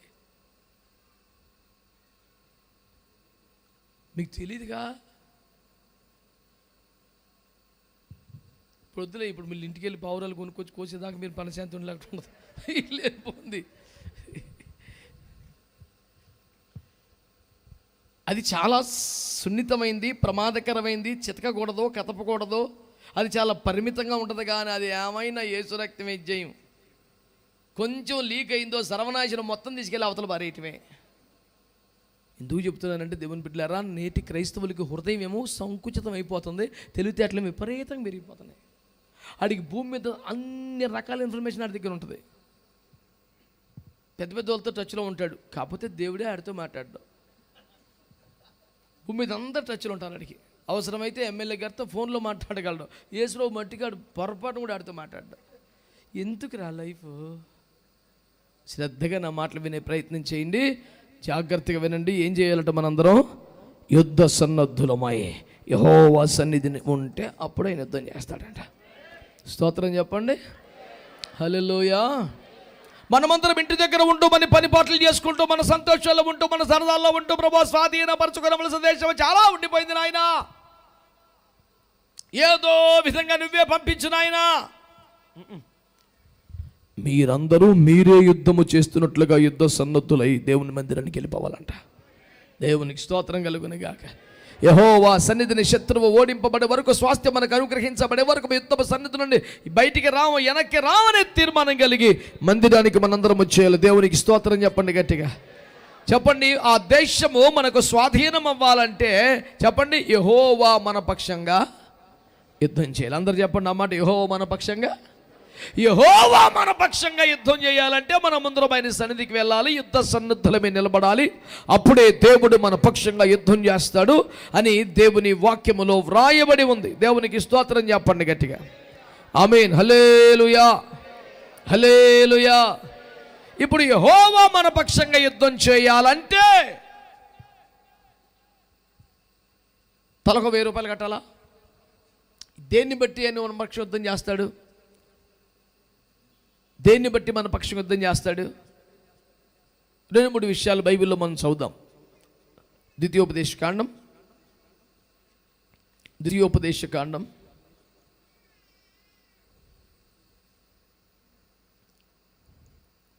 9వ అధ్యాయం 5వ వచనం. నీవు వారి దేశమునకు వచ్చి దాని స్వాధీనపరచుకున్నటకు నీ నీతి అయినను నీ హృదయ యథార్థత అయినను హేతువు కాదు. ఈ జనముల చెడుతనమును బట్టియే యెహోవా నీ పితరులైన అబ్రహాము, ఇస్సాకు, యాకోబులతో ప్రమాణము చేసిన మాటను స్థాపించుటకై నీ దేవుడైన యెహోవా వారిని నీ ఎదుట నుండి వెళ్ళగొట్టుచున్నాడు. స్తోత్రం చెప్పండి గట్టిగా. ఇది నీ హృదయ యథార్థతను బట్టి, నీ నీతిని బట్టి, నీ భక్తిని బట్టి కాదు. నీ పితరులైన అబ్రహాము, ఇస్సాకు, యాకోబు చేసిన ప్రార్థనలు బట్టి దేవుడు వారిని వెళ్ళగొట్టి ఆ స్వాస్థ్యం నీ చేతికిస్తున్నాడు. గట్టిగా ఆమేన్ చెప్పండి ఒకసారి. ఆమేన్, హల్లెలూయా. ఇప్పుడు మన ఎదుట స్వాధీన పరచుకున్నటికి ఇంకా మిగిలి ఉన్న దేశమును మనము స్వాధీన పరచుకోనాలంటే యెహోవాయే మన పక్షంగా యుద్ధం చేయాలి. యెహోవా మన పక్షంగా యుద్ధము చేయుటకు కారణం ఏమనగా మన నీతి, మన భక్తి, మన హృదయంలో ఉన్నటువంటి యథార్థత ఇవి కాదట. మన పితరులను బట్టి, అబ్రహామును బట్టి, ఇస్సాకును బట్టి, యెహోషువతో దేవుడు మాట్లాడుతున్నప్పుడు, ఇశ్రాయేలు ప్రజలతో దేవుడు మాట్లాడుతున్నప్పుడు, నానా మిమ్మును బట్టి మాత్రమే కాదు, మీ హృదయ యథార్థతను బట్టే కాదు, మీ భక్తి నీతిని బట్టి మాత్రమే కాదు, అబ్రహాము, ఇస్సాకు, యాకోబులను బట్టి నేను ఈ యుద్ధమును జయించున్నాను దేవుడు మాట్లాడాడు కదా. మరి మనకు దాన్ని ఎలా వర్తింపజేసుకోవాలి? How we can apply that word to us? మన ఆత్మీయ తల్లులు, మన ఆత్మీయ తండ్రులు దేవుని ఎదుట చేసిన పానార్పణముగా పోయబడిన సేవను బట్టి దేవుడు మన పక్షంగా యుద్ధం చేస్తాడు. చేతులెత్తి మంచి స్తోత్రం చెప్పండి. హల్లెలూయా చెప్దాం. హల్లెలూయా. ఆ తండ్రుల పాత్ర, తండ్రుల సేవ, తండ్రుల కన్నీరు, తల్లుల ఆ పానార్పణముగా పోయబడిన సేవ, త్యాగం క్రొత్త తరంలో చాలామందికి తెలియపోవచ్చు. తాను నిలబడినందునే, తాను ప్రసంగించినందునే ఇంత సేవ జరిగింది అనుకునే ప్రమాదం కూడా ఉంటుంది. గతంలో ఒకసారి చెప్పినట్టు గుర్తు మీకు నేను. ఒక సాధారణమైన సేవకుడు అమెరికా దేశము నుండి దక్షిణ కొరియా పోలాంగిచో గారి పరిచర్యకి వెళ్ళాడట. చాలా పెద్ద సంఘం, రోజు ఎక్కడో దిక్కున ఏదో పరిచర్య జరుగుతూ ఉంటుంది. ఒక వీధి కూడికలో ఆయనకి వాక్యం చెప్పే అవకాశం వచ్చిందట. వాక్యం చెప్పండి అంటే, అయ్యి బాబోయ్, పోలాంగిచో గారి మినిస్టర్లో నాకు ప్రసంగం చేసే భాగ్యం వచ్చింది, వీధి కూటమైతే అయిందిలే, యేసు రక్తమే చేయమని చెప్పేసి వాక్యం చెప్పారట. వాక్యం చెప్పి ఆల్టర్ కలిస్తే 300 మంది రక్షణ పొందారంట. ఇది ఇంటికి వచ్చి పిచ్చెక్కిపోయి ఆయన కాళ్ళ మీద పడిపోయి, దాదాపు అయ్యా ఇంతకన్నా బాగా ప్రార్థన చేసుకొని, ఇంతకన్నా బాగా సిద్ధపడి, ఇంతకన్నా బాగా ప్రసంగిస్తే కూడా మా దేశం వర్కౌట్ అవ్వలేదు. మామూలుగా క్యాజువల్గా మాట్లాడితే 300 మంది రక్షణ పడిపోయారు, నాకేం అర్థం కావట్లేదు అని అడిగితే ఆయన చాలా కూల్గా, మా దేశంలో స్పేస్ అంతా క్లియర్గా ఉంటుందిలే, అందుకే పని జరిగింది అన్నాడంట. స్తోత్రం చెప్పండి. ఈయనకి అర్థం కానట్టుగా స్పేస్ క్లియర్గా ఉండటం ఏంటి, నాకు వర్కౌట్ అవటం ఏంటి, నాకేం అర్థం కాలేదు సార్ అంటే చెప్పాడంట. అయ్యా, ఆకాశ మండలము దురాత్మల సమూహాలు ఉంటాయని వాక్యంలో ఉంది కదా. మన ప్రార్థనలు వెళ్లకుండా కానీ, దేవుని కృప రాకుండానే ఏవో తిప్పలబడుతుంటాయి కదా, ఆటంక శక్తులుగా ఉంటాయి కదా. మా దేశంలో ఎన్ని ఖాళీ చేసి వెళ్ళిపోయినాయి అన్నాడు. అదేంటి అంటే, మాకు 2 లక్షల సంఘం, అందులో రోజుకు 40,000 మంది మందిరానికి వచ్చి ఉపవాసం ఉంటారు. కనీసం 25,000 మంది మార్నింగ్ 5 o'clockకి స్తోత్ర ప్రార్థనకు వస్తారు. ఎవరు డ్యూటీలకి వెళ్ళిపోయినా 25,000 మంది చర్చికి పొద్దున వచ్చి గంట సేపు అలాగే నిలబడి స్తుతి ఆరాధన చేసి, స్తోత్ర ప్రార్థన చేసి డ్యూటీకి వెళ్ళిపోతారంట. అన్ని లక్షల మందిలో, 7-8 లక్షల మందిలో కనీసం రోజుకి 40,000 మంది మందిరంలోకి వచ్చి రోజంతా ఉపవాసం ఉండి మా దేశాన్ని రక్షించండి ప్రభు అని ప్రార్థన చేస్తారట. ఇంతమంది స్తోత్ర ప్రార్థనలో పాల్గొంటున్నారు గనుక, ఇంతమంది మందిరములో ప్రతిరోజు ఉపవాసాలు ఉంటున్నారు గనుక, ఆకాశ మండలమందరం అతను పారిపోయినారా బాబు, అదంతా క్లియర్గా ఉంది. ఏ చిన్నపిల్లడు 4 మొక్కలు చెప్పినా బాప్తిస్మాలు అయిపోతుంది, ఇక్కడ మామూలే, ఆశ్చర్యపోకని చెప్పాడంట. స్తోత్రం చెప్పరే. ఇప్పుడు చెప్పండి, నేను ప్రసంగించినందునే కాదు, నాకంటే ముందు అక్కడ స్పేస్ క్లియర్ చేసిన సేవకులు ఉన్నారు కానీ పని జరిగింది. గట్టిగా స్తోత్రం చెప్పొచ్చు కదా. హల్లెలూయా, హల్లెలూయా. ఇదే కార్యం మనకు జరగదా? వినలేదు నేను. మన దేశంలో జరగొద్దా? మన రాష్ట్రంలో, మన మినిస్ట్రీలో, మన సంఘంలో? ఆమేన్. దేవునికి స్తోత్రం కలుగును గాక. నేను చెప్తున్నాను, ఒకవేళ రేపటి దినం మన స్వాధీన పరచుకున్నకు దేవుడు నీ చేతికి స్వాస్థ్యమని అప్పగించినప్పుడు నీకు అర్థం వలసిన పాయింట్ ఏంటంటే, నిన్ను బట్టి కాదు, నీ హృదయ యథార్థతను బట్టి కాదు, నీ నీతిని భక్తిని బట్టి కాదు, నీ ఆత్మీయ తల్లులు తండ్రులు చేసినటువంటి నిరుపమానమైన పానార్పణముగా పోయబడిన కన్నిటి సేవను బట్టి ఇది సాధ్యమవుతుంది. చేతులెత్తి గట్టిగా స్తోత్రం చెప్పండి ఒకసారి. హల్లెలూయా, హల్లెలూయా. నీవు బలవంతుడు అయినందున కాదు, యెహోవా నీ పక్షం యుద్ధము చేసినందున. యెహోవా నీ పక్షం యుద్ధము చేసిన నీవు నీతిమంతుడివి యథార్థవంతుడమైనందున కాదు, నీ ఆత్మీయ తల్లులు తండ్రులు చేసిన సేవను బట్టి. ఆ విలువ ఎరిగిన వాడు గనుక ఇస్సాకు ఫిలిష్తీయులు అబ్రహాము కాలములో తవ్విన బావులను పూడ్చివేస్తే మరలా త్రవ్వించినప్పుడు ఏం చేశాట? అబ్రహాము ఏ ఏ పేర్లు పెట్టినో వాటికి మరలా ఆ పేర్లే. నేటి మనం పాలకులను చూస్తామా? ఎవరు వస్తే వాళ్ళు పేర్లు మారుస్తూ ఉంటారు. ఈ పేరు తీస్తారు, ఆ పేరు పెడతారు, ఇది తీస్తారు, అది పెడతారు, ఏవేవో చేస్తూ ఉంటారు. మీరందరూ గమనించారో లేదో మరి. అబ్రహాము కాలంలో బావులు తవ్వించాడు, ఫిలిష్తీయులు పూర్తి చేశారు, మళ్ళీ ఇస్సాకు వచ్చి వాటిని మరలా త్రవ్వించాడు. కాబట్టి ఏం రాసుకోవచ్చు? ఇస్సాకు త్రవ్వించిన బావులు అని రాసుకోవచ్చు. బాగోదులే, అబ్రహాము త్రవ్వించిన బావులు ఫిలిష్తీయులు పూడ్చి వెళ్ళగా మరలా ఇస్సాకు త్రవ్వించిన బావులు రాయొచ్చు. 100% కరెక్ట్. కానీ తన పేరే అక్కడ కనబడకుండా, ఇస్సాకు అన్న పదమే రాకుండా అబ్రహాము త్రవ్వించిన బావులు అని రాశాడు. స్తోత్రం. అవన్నీ పూర్తి చేస్తే మరలా నేనండి కష్టపడ్డాను, నేను ప్రాణాలకు తగ్గించి నేను తవ్వించాను, మళ్ళీ నా పేరు కూడా రాయి, కింద పెట్టి నా పేరు పెట్టు. పేరు లేకపోతే కాదు, ప్రోటోకాల్ ప్రకారం ఫస్ట్ పిలవాల్సిన పేరు రెండోసారి పిలిచినందుకు మొన్నకి ఎమ్మెల్యే గారు మామూలుగా చేయలేదు రాద్ధాంతం. వారికి అది సహజం, తప్పులేదు, ప్రోటోకాల్ ప్రకారం చెయ్యాలా. మరి మనకేముంది ప్రోటోకాలు? ఎంత వెనకాల పిలిచినా తప్పులేదు. స్తోత్రం చెప్పండి. ఒక ఆయన అంట, రెవరెండ్ అంట, మరి ఎప్పుడో ఏడో చెప్పు, ఆ 72 నాకు తెలియదు కానీ అయ్యాడంట. ఆయన్ని పాస్టర్ అని సంబోధించినందుకు చాలా గొడవ పెట్టేశాడండి.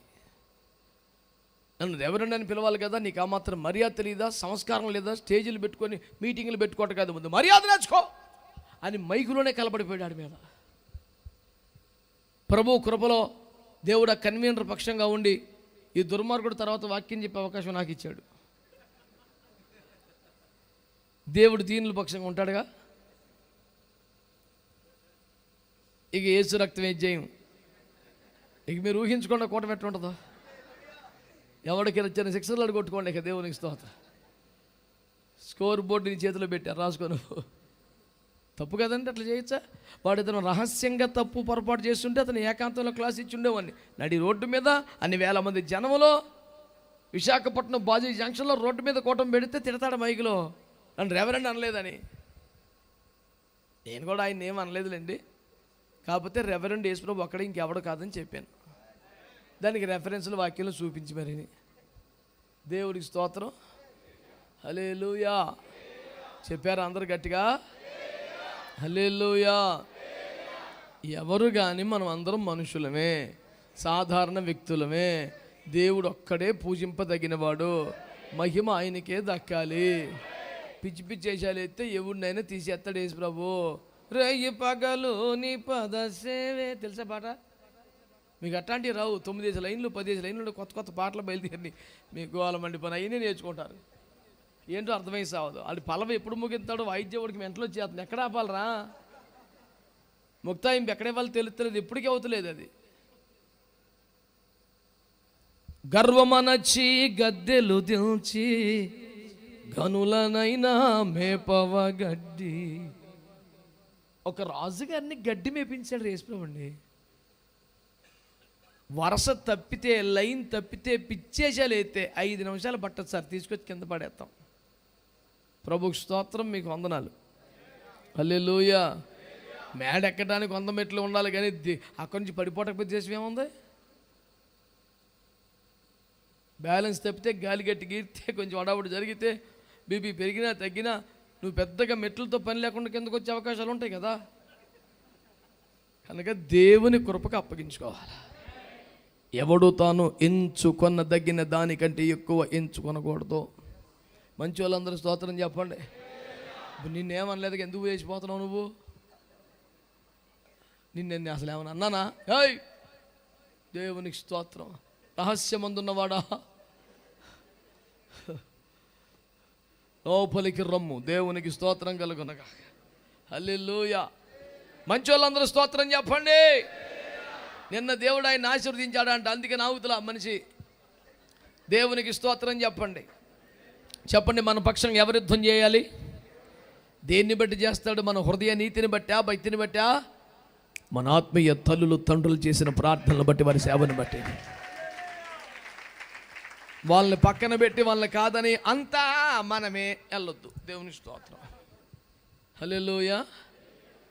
ఒకసారి సంఖ్యాకాండం 41వ అధ్యాయం, వీళ్ళు బాగా కంటతో పెట్టేశారా బైబిల్, శబాషో. 14వ అధ్యాయం. దేవునికి స్తోత్రం కలుగునుగాక. ఉందా మీ బైబిల్లో సంఖ్యాకాండం? ఉంటేనేది బైబిలు. 40వ వాక్యం నుండి చదివి పెట్టండి. వారు ఉదయమున లేచి ఆ కొండ కొన మీదకెక్కి, చిత్తమండి, మేము పాపము చేసిన వారము, యెహోవా చెప్పిన స్థలమునకు వెళ్ళుదుము అనిరి. అప్పుడు మోషే, ఇది ఎలా? మీరు యెహోవా మాట మీరుచున్నారేమి? అది కొనసాగదు. యెహోవా మీ మధ్యను లేడు, కనుక మీ శత్రువుల ఎదుట హతము చేయబడుదురు. మీరు సాగిపోకుడి. ఏలయనగా అమాలేకీయులు, కనానీయులు మీకంటే ముందుగా అక్కడికి చేరి ఉన్నారు. అవును. మీరు ఖడ్గము చేత కూలుదురు. మీరు యెహోవాను అనుసరించుట మానితిరి గనుక ఇక యెహోవా మీకు తోడై ఉండడని చెప్పాను. ఇంకా చదువునా. అయితే వారు మూర్ఖించి వారు ధైర్యం చేశా, వారు ఉత్సాహపడి కాదు, వారు మూర్ఖించి ఆ కొండ కొనకెక్కిపోయిరి. అయినను యెహోవా నిబంధన మందసమైనను, యెహోవా మందసమైనను, మోషేయైనను పాళెములో నుండి బయలు వెళ్ళలేదు. స్తోత్రం చెప్పండి. దేవుని మందసము లేదు. చెప్పండి, దైవజనుడు అయినా మూర్ఖించుకొని ఎక్కారు. ఇప్పుడు చెప్పండి, వాళ్ళు ఎక్కవలసింది ఆ కొండ కాదా? ఆ కొండే. వాళ్ళు వెళ్ళే మార్గం అది కాదా? అదే. వాళ్ళు వ్యతిరేకంగా వేరొక తిరోగమన దారిలో వెళ్ళలేదు, అదే రోడ్డు. సేవా క్రమం అదే, సేవా పద్ధతి అదే, అప్పగించిన ప్రాంతం అదే. కానీ దేవుడు కానీ దైవజనుడు కానీ వారితో పాటు లేడంట. అయినా మూర్ఖించి వెళ్ళారంట, శత్రువు చేతికి దొరికారంట, ఆ శిఖరం మీద చచ్చిపోయారు. బిడ్డలారా, దేవుని వాక్యాన్ని శ్రద్ధగా వినండి. ఆ కొండ ఎక్కి దిగితే వాగ్దాన దేశమే. దాదాపు చివరికి వచ్చేసారు. ఇన్ని యుద్ధాలు తప్పించుకొని, ఇన్ని కష్టాలు తప్పించుకొని, ఇన్ని రకాల పోరాటాలు తప్పించుకొని ఆశ్చర్యకరంగా వాగ్దాన దేశం దగ్గరకు వచ్చాక ఇక్కడ చచ్చిపోయారంటే నేను అడుగుతున్నాను, ఇక్కడ చచ్చిపోయిన ఒకటే, ఐగుప్తులు చచ్చిపోయిన ఒకటే, ఇక్కడ చచ్చిపోయిన ఒకటే, ప్రారంభంలో చచ్చిపోయిన ఒకటే, వాళ్ళతో పాటు సముద్రం పాటు రావకపోయా ఉపయోగం తేడా ఉంది. ఇప్పుడు ఎక్కడ చచ్చినా ఒకటే కదా. అదేదో వాగ్దాన దేశంలో చచ్చిపోతే ఎంత మేలు. స్తోత్రం చెప్పండి. హల్లెలూయా. నేను మీకు చేసే మనవేంటో శ్రద్ధగా ఆలకించండి బిడ్డలారా. దేవుని వాక్యం మనతో మాట్లాడుతూ ఉంది, శ్రద్ధగా వినండి. దేవుడు లేకపోయినా, దైవజనుడు మనతో రాకపోయినా, దేవుని ప్రభావం లేకపోయినా, ఆత్మీయ నాయకత్వం లేకపోయినా సక్సెస్ ఉండదు. మూర్ఖించి ముందుకెళ్ళటమే, అడ్డగోలు తెలివితేటలే, పనికి మాలిన ధైర్యమే, దెబ్బతినేస్తాం. నువ్వు ప్రార్థన చేస్తే ఇంటి పక్కల జ్వరం తగ్గింది కదని కూటమి ఎట్టేస్తే కుదరదు. అందరూ స్తోత్రం చెప్పండి. హల్లెలూయా. అందరూ శ్రద్ధగా దేవుని మాటలు వింటున్నారా? మీరు స్వాధీనపరుచుకున్నటికి ఇంకా చాలా దేశము మిగిలి ఉన్నది. స్వాధీనపరుచుకునవలసిన వారిని ధైర్యపరచాలి. స్వాధీనపరుచుకున్నట్టుకు యెహోవా మన పక్షం యుద్ధము చేయాలంటే ఆయన సన్నిధిలో యుద్ధ సన్నద్ధులమై నిలబడి ఉండాలి. తీరా చేసిన మన నీతిని బట్టి, హృదయ స్థాయిని బట్టి కాదు, మన పితరులు ఆత్మీయ తల్లిదండ్రుల ప్రార్థనను బట్టే. తీరా యుద్ధములో మనం సొంతంగా వెళ్ళిపోతే పని అవ్వదు. దేవుడు సన్నిధి మనతో రావాలి, ఆత్మీయ నాయకత్వం మనతో ఉండాలి, లేకపోతే సక్సెస్ రాదు. స్తోత్రం చెప్పండి. మరొక మాట కూడా శ్రద్ధగా మనం చూద్దాం. కీర్తనల గ్రంథం 44వ కీర్తన, 44వ కీర్తన 3వ వాక్యం నుండి. వారు తమ ఖడ్గము చేత దేశమును స్వాధీనపరచుకొనలేదు, వారి బాహువు వారికి జయమియలేదు.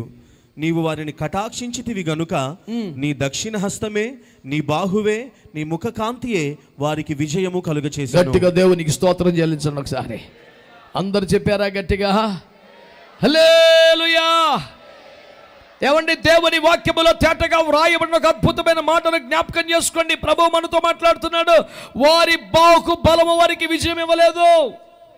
వారి ఖడ్గం వారికి జయం ఇవ్వలేదు. వాళ్ళు సమర్థులు గనక, ప్రసంగికులు గనక, తలాంతులు ఉన్నాయి గనక, వాడబడ్డారు గనక, బీభత్సం గనక కాదు. వారి బాహుబలం వారికి విజయం ఇవ్వలేదు, వారి ఖడ్గం వారికి జయం ఇవ్వలేదు. మరేంటి? యెహోవా కటాక్షమే. అనండి గట్టిగా, అనండి గట్టిగా. ఆయన ప్రేమయే, ఆయన ముఖ కాంతియే, ఆయన దక్షిణ హస్తమే వారికి విజయం ఇచ్చింది. గట్టిగా ఆమేన్ చెప్పండి ఒకసారి. హల్లెలూయా చెప్పండి. జయించారు, జయించారు, సాధించారు అంటున్నారు కదా. వారి బాహుబలము కాదు, వారి ఖడ్గం కాదు. మరి ఎవరు అంటే దేవుని కటాక్షం, దేవుని దక్షిణ హస్తం, దేవుని ముఖ కాంతి. అంటే మనము దేశమును స్వాధీనపరచుకోవాలంటే, మన కొరకు ఏర్పరచబడ్డ స్వాస్థ్యములో మిగిలి ఉన్న దానిని స్వాధీనపరచుకోవాలంటే మన బాహుబలము కాదు, మన ఖడ్గము కాదు, మన సామర్థ్యము కాదు, మన అనుభవం కాదు, మన టాలెంట్ కాదు. మరేంటి? సంఘమా ఏం కావాలంట? దేవుని కటాక్షం. అనండి, అనండి.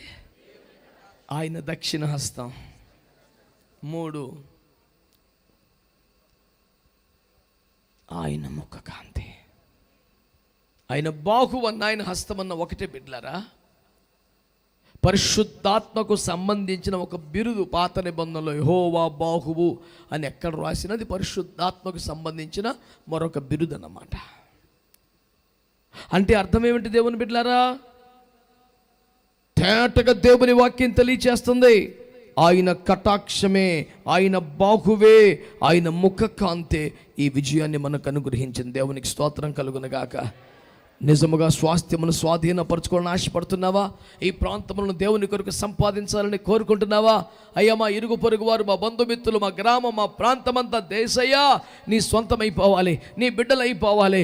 స్వాధీనపరచుకున్నటకు మా సంఘానికి, మా పరిచర్యకు మీరు ఇచ్చిన వాగ్దానాలు నెరవేరాలి ప్రభువా. ఆ ప్రాంతములంతా నీ సొంతమైపోవాలి ప్రభువా అని మీకు ఆశ ఉంటే మీరు ఏమని ప్రార్థన చేయాలి తెలుసా? ప్రభువా, నీ కటాక్షం మా పరిచర్య మీద ఉండాలి ప్రభువా. మీ యొక్క హస్తం మా పరిచర్యకు తోడుగా ఉండాలి ప్రభా. నీ ముఖ కాంతి మా సంఘాల మీద ప్రసరించాలి ప్రభా. సంఘమంతా బాధ్యత కలిగి, భారం కలిగి ప్రార్థన చేయాల్సిన మాటలవే. దేవునికి స్తోత్రం కలుగునుగాక.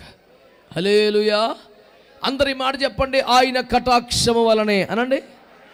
స్వాధీనపరచుకున్నట్టుకు మన ఎదుట మిగిలి ఉన్న భూభాగం అంతయు కూడా మనము స్వాధీనపరచుకోవాలంటే మనకేం కావాలట? ఆయన అనండి, ఆయన కటాక్షం.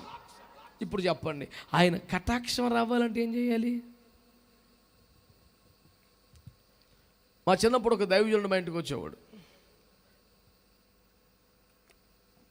ఆయనకి నాటుకోడి మాంసం అంటే చాలా ఇష్టం. అది కూడా నల్ల కోడి అయితే ఇష్టం. డైరెక్ట్గా చెప్పేవాడు. అసలు అందులో సూపర్ స్టేట్మెంట్. మాకు బిత్తరపోయే వాళ్ళం మేము. డైరెక్ట్గా మంచి భోజనం పెడితే మంచి వాక్యం చెప్తానండి వాడు. ఊరిని ఇదేం బేరం అండి? డీలు మనం కుదుర్చుకోవాలి జాగ్రత్తగా. బ్రాయిలర్ కోడి కానీ తెచ్చామో, ఫారం కోడి కానీ తెచ్చామో, ఇక అయ్యగారికి మూడాఫ్ అయిపోతుంది. నాకు ఎందుకురా ఇంగ్లీష్ కోడి తెచ్చావు నువ్వు, నాకు వద్దనేవాడు. మేము ఇక అయ్యగారిని సంతోషపరచాల్సినటువంటి అవసరత కలిగిన కన్వీనర్లుగా ముందే నల్ల కోడి కొని రెడీగా ఉంచేవాళ్ళం గాబు కింద. అయ్యగారు వచ్చి కూర్చోకొని ఛాయ్ చేతిలో పెట్టి నల్ల కోట తీసేట చూపిస్తే ఉప్పొంగిపోయేవాడు. Praise the Lord, God bless you my child, hallelujah. అంతే. అయ్యగారు మీకోసం తెచ్చామంటే వెరీ గుడ్. సెలరాకపోతాడు అంతే, కేసు రక్తం ఇచ్చి. మరి అతని మీదకి వచ్చేది హో ఆత్మ, కోడి ఆత్మ నాకు తెలియదుగా. కేసు రక్తం ఇచ్చి డీల్ మాత్రం రెగ్యులర్గా ఓపెన్గా ఉండేది. మంచి భోజనం పెడితే మంచి వాక్యం చెబుతామని. బెరకాయ, బెండకాయ, దొండకాయ, ఏం కూరలు అనేవాడు.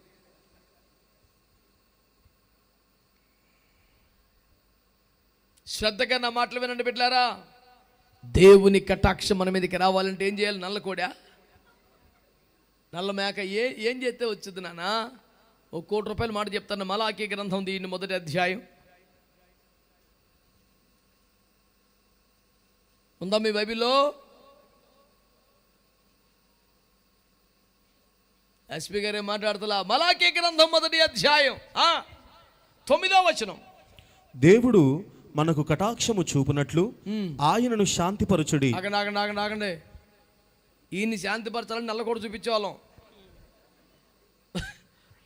దేవుడు మిమ్మల్ని కటాక్షించినట్లు మీరు ఆయనను చెప్పాలి. మీకు ఈ కళ అబ్బితే చాలు. ఏం చేయటం రావాలా? దేవుణ్ణి శాంతి మంచి ఉగ్రతగా కోపంగా జరగంట చంపేస్తానని కత్తేసుకుని మీదకి వచ్చేస్తుంటే ఆయన్ని చల్లపరచడం రావాలంట.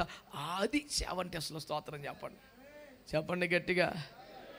అబీగయీలు గొప్ప దైవజనురాలా. అబీగయీలు మంచి ప్రవక్త. ఒక మోటోడు భార్య రక్తమే జయం. ఒక మొరటోడు యూజ్లెస్ పిల్లవాడు. ఆడు కూర్చొని టన్నుల కొద్దీ తింటున్నాడుగా దుర్మార్గుడు తిండి. అంత తిండి కారణం దావీదు శ్రమ పట్టడం, దావీదు కష్టపడటం, దావీదు అరవ త్యాగం చేయటం, తన పనివారిని అడ్డేసి వాళ్ళ మందలను కాపాడటం, శత్రువు బారి ఆయన దావీదు కాపాడిన గొర్రెల్ని కోసుకుని తినేసి దావీదుకి పోదు కొడుతున్నాడు. నోటి నిండా మాంసం వేసుకొని మాట్లాడుతున్నాడు వాడు. ఇక దావీదు గారికి ఉగ్రతో ఎట్టుంటుంది దేశ రక్తం వెజ్జేయం. వాక్యంలో ఏముంది? రాజు క్రోధము మరణదూత అంట. ఇక అది తిరగదిక అయిపోయింది కూటం. కత్తులు అరే పదకండ్రా. ఆడి కొంపలు ఎవడన్నా మిగిలితే నా పేరు దావీదు కాదు చిచ్చి అని బయలుదేరాడు కత్తి తీసుకొని. ఈ మ్యాటర్ అమ్మగారికి తెలిసిపోయింది. ఏం చేసిందంట? మంచి చపాతీలు చేసిందంట, కూరలు వండిందంట, రకరకాల పదార్థాలు పెట్టిందంట, గాడిదల మీద పెట్టిందంట, పనివారి మీద పెట్టిందంట, ఎదురు పంపించిందేమో బయలుదేరింది వెనకాల. దావీదు కత్తేసుకొని ఎదురు పడిపోగానే సాష్టంగా ఓడిపోయి కాళ్ళు అట్టేసింది. అయ్యో నా పెనిమిటి మొరటి వాడు, అతని పేరు అతని స్వభావాన్ని సూచిస్తోంది, కానీ నా ముఖం చూసి అతని పక్షంగా నేను క్షమాపణ కోరుతున్నాను కనుక దయపాలించి బాబు అని దండం పెట్టి దావీదు అన్నాడు, ఈ దినము ఒకరిని చంపకుండా నిన్ను పంపి ఈ మరణమును ఆపిన యెహోవా స్తుతింపబడునుగా. నేను అన్నాను శాంతిపరచడం రావాలి మనకి. యెహోవా కటాక్షం మీ మీదకి వచ్చినట్లుగా మీరు ఆయనను శాంతపరచుడి. యెహోవా కటాక్షం మన మీదకి వస్తే యుద్ధం చేస్తాడు మన పక్షంగా, మనకు విజయం ఇస్తాడు, ఆ భూభాగమును స్వాధీనం చేస్తాడు. కొంతమందికి ఎవరు డబ్బులు ఇస్తాడో వాడి దగ్గరికి వెళ్ళి కూల్గా మాట్లాడతావచ్చు. నాకు యాకోబు గురించి అక్కడే బీపీ వచ్చేస్తుంది. తెల్లవారులు ప్రార్థన చేసి కృపను పొంది యాకోబు ఇజ్రాయేల్ అయిపోయి పెనియోలు చూసి బేబత్సహ ఆశీర్వాదం అన్నీ సంపాదించుకొని మొత్తం తీసుకెళ్ళి ఆడి దగ్గర పెట్టేశాడు. ఎవరా పెద్ద మనిషి? అది ఇప్పుడు మాకు ఆ పేరే తెలియదు అన్నట్టు పెట్టారుగా. ఎదురెళ్ళి దండం పెట్టి సాష్టాంగం పడిపోయి కానుకలు చేతిలో పెట్టి ఏమన్నాడు తెలిసిన? దేవుని ముఖము చూచినట్లు నీ ముఖము చూచేదని. అరే ఇంతకుముందే కదా నువ్వు పెనియల్లో చూసావు, కల్లారా చూసావు, కాళ్ళెట్టేసుకున్నావు, కనికరి ఇంత పొందిన తర్వాత ఈ ముఖానికి ఆడి ముఖానికి సంబంధం ఉందా? ఇక్కడ ఏడ్చినట్టు ఆడి దగ్గర ఏడవచ్చు నువ్వు అసలు? ఇన్ని వందల కొద్ది లక్షల కొద్ది రూపాయలు కానుక ఇస్తే ఆడేమన్నాడు తీసుకొని, నాకు ఎందుకురా బోల్డ్ ఉందరా అన్నాడు. అంతకుముందు ఏమన్నాడు? చంపేస్తాడు, పొడిచేస్తాడు, దూసేస్తాడు, కత్తి అనుకుంటే ఈయన చూడగానే పరిగెత్తుకొచ్చి మీద పడిపోయి మెడ మీద పడి ముద్దు పెట్టేసి, కొడుకా తమ్ముడు ఆ చాలా కళ్ళు నేను చూశాను, ప్రేమ వచ్చేస్తున్నాను నీ మీద అన్నాడు. ఈడింత కూల్గా ఉంటాడు అనుకుంటే ఆడు డబ్బులు ఇచ్చిండేవాడు కాదు, మొత్తం పోయినాయి. డబ్బు పోయే శని బట్టి అంటే అదే కూటం.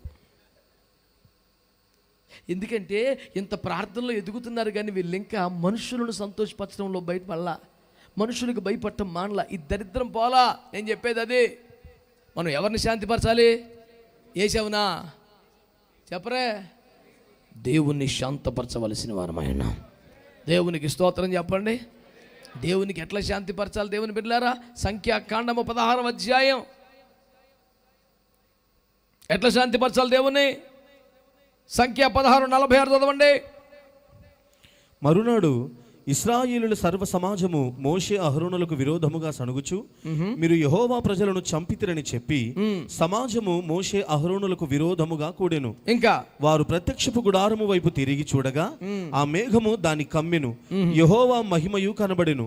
మోషే అహరోనులు ప్రత్యక్షపు గుడారము ఎదుటికి రాగా యెహోవా మీరు ఈ సమాజము మధ్య నుండి తొలగిపోవుడి, క్షణములో నేను వారిని నశింపచేయుదునని మోషేకు సెలవీయగా స్తోత్రం వారు చెప్పండి, సాగిలపడిది. స్తోత్రం చెప్పండి. దేవుడు మాట్లాడతాడు, మోషే అహరోనులు మీరు పక్కన రండి, మీరు వచ్చాయి పక్కన అందరిని చంపేస్తాను అంటాడు. స్తోత్రం చెప్పండి. ఎందుకని? దేవుని కోపం దిగి వచ్చిన తర్వాత కూడా, దేవుని తీర్పు దిగి వచ్చిన తర్వాత కూడా, అప్పటికి 2,150 మంది చచ్చిపోయిన తర్వాత కూడా, నెరవిడిచి భూమిలో కొంతమంది మింగేసిన తర్వాత కూడా వీళ్ళు ఎవరికి దేవుని భయం రావట్లేదంట. అమ్మ బాబోయ్, దేవునికి విరోధంగా పనిచేసాం, దైవవచనుడికి విరోధంగా మాట్లాడాం, అందుకే ఇలా జరిగిందని భయంతో పశ్చాత్తాపంతో దేవుని కాళ్ళ దగ్గర రావాలి కదా. ఇంకా తిరుగుబాటుగానే మాట్లాడుతుంటే దేవుని కోపం వచ్చి, మోషే అహరోనులారా మీరు పక్కకి జరగండి, ఒక్క దెబ్బకి వీళ్ళందరూ నాశనం చేస్తానన్నాడు దేవుడు. అప్పుడు మోషే ఏమేశాడు, నీ చిత్తం ప్రభా, ఈ దుర్మార్గులు తేగలేకపోతున్నాను, తీసే భూమి మీద లేకుండా హల్లెలూయా అన్నాడండి. వెంటనే అహరోను వైపు తిరిగి, అహరోన్ తెగులు బయలుదేరిపోయింది, ప్రజలు చనిపోతున్నారు, నీ సువర్ణ దీపార్తలో బలిపీఠం పరిపలేసుకొని బయలుదేరరా అని పిలిపిస్తే, అప్పటికప్పుడు అహరోను తన సువర్ణ ధూపార్తలో బలిపీఠ పరుపులు వేసుకొని, ధూపద్రవ్యం వేసుకొని పరుగున వచ్చి తెగులు అలాగ వేల మందిని చంపుకుంటూ వచ్చేస్తుంటే, దానికి ఎదిరిల్లే ధైర్యం ఎవడు చేయలేని పరిస్థితిలో తను మరణాన్ని స్వీకరించడానికైనా ఇష్టపడి తెగించి సువర్ణ ధూపాతితో ఆ తెగులకు ముందుకెళ్ళాడు. మృతులకు సజీవులకు మధ్య నిలబడ్డాడు, తెగులు ఆగిపోయింది. స్తోత్రం చెప్పండి. దేవుని కోపాన్ని, దేవుని ఉగ్రతను వీళ్ళు ఏం చేశారు? ప్రార్థనా జీవితంతో శాంతిపరిచారు. దేవునికి స్తోత్రం చెప్పండి. ధూపార్తి అంటే ఏమిటి? ధూపం వేయటం అంటే ఏమిటి? ప్రార్థనా జీవితమే. దేవుని బిడ్డలారా శ్రద్ధగా ఈ మాటలు ఆలకించండి. దేవుని మాటను మీరు పరిశీలించగలిగితే ప్రభువు నేర్పిస్తున్న ఒక స్పష్టమైన పాఠం, దేవుని ఆత్మాభిషేకము ద్వారా నేర్పించబడుతున్న ఒక ఉపదేశం. దేవుడు మన పక్షంగా యుద్ధము చేస్తేనే మనకి ఈ దేశము స్వాధీనం అవుతుంది. దేవుడు మన పక్షంగా యుద్ధము చేయాలంటే ఆయనను శాంతింప చేయాలని కటాక్షం మన మీదకి రావాలి. ఆయన శాంతింప చేయాలంటే అది ప్రార్థనా జీవితమే తప్ప ఇంకేది కాదని మన దేశం మీదకి, రాష్ట్రం మీదకి, ప్రాంతం మీదకి, ప్రజల మీదకి ఏ కారణమును బట్టేనో ఒకవేళ దేవుని కోపము దిగి వచ్చే పరిస్థితి వస్తే ప్రాణాలకు తెగించి ముందుకు వెళ్ళి ఆ తెగులును ఆపునట్లుగా, సమస్యను ఆపునట్లుగా, దేశము క్షేమముగా ఉండునట్లుగా తీవ్రమైన విజ్ఞాపన ప్రార్థనలు చేయటం ద్వారా దేవుని మనము శాంతపరచవచ్చును. గట్టిగా ఆమేన్ చెప్దాం. మరొకటి ప్రియులారా, ఎలాగూ దేశమును మనం స్వాధీనపరచుకుంటామంటే, దేవుని బిడ్డలారా ద్వితీయోపదేశకాండం 11వ అధ్యాయం 22వ వచనం, మీరు మీ దేవుడిని యెహోవాను ప్రేమించి ఆయన మార్గములన్నిటిలోనూ నడుచుచు ఆయనను హత్తుకొని మీరు చేయవలెనని నేను మీకు ఆజ్ఞాపించి ఈ ఆజ్ఞలన్నిటిని అనుసరించి జాగ్రత్తగా నడుచుకునవలెను. అప్పుడు యెహోవా మీ ఎదుట నుండి ఈ సమస్త జనులను వెళ్ళగొట్టును. ఆమేన్ అనండి. అప్పుడు యెహోవా మీ ఎదుట నుండి సమస్త జనులను వెళ్ళగొట్టి దేశముని మీకు స్వాధీనం చేస్తాడు. దేవునికి స్తోత్రం కలుగును గాక. ఎప్పుడు చేస్తాడట? మీరు మీ దేవుడిని యెహోవాను ప్రేమించి మీ పూర్ణ హృదయముతో ఆయన్ని నడుచుకుంటే, ఆరాధిస్తే, వెంబడిస్తే ఈ దేశాన్ని దేవుడు మీ చేతికి అప్పగిస్తాడు. గట్టిగా స్వాధీన పరుచుకున్నటికి ఇంకను ఉద్దేశము చాలా మిగిలి ఉంది. అది మనము స్వాధీనపరచుకోవడానికి మన శక్తి, మన బలము సరిపోదు. అందుచేతనే దేవుడి వాక్యముల ద్వారా మనల్ని ధైర్యపరచుచున్నాడు. ఆ ప్రాంతములు స్వాధీనం చేసుకోవడానికి యెహోవాయే మన పక్షంగా యుద్ధము చేయవలసి ఉన్నాడు. ఆయన మన పక్షంగా యుద్ధము చేయాలంటే మనం యుద్ధ సన్నద్ధులై ఆయన సన్నిధిలో నిలబడాలి.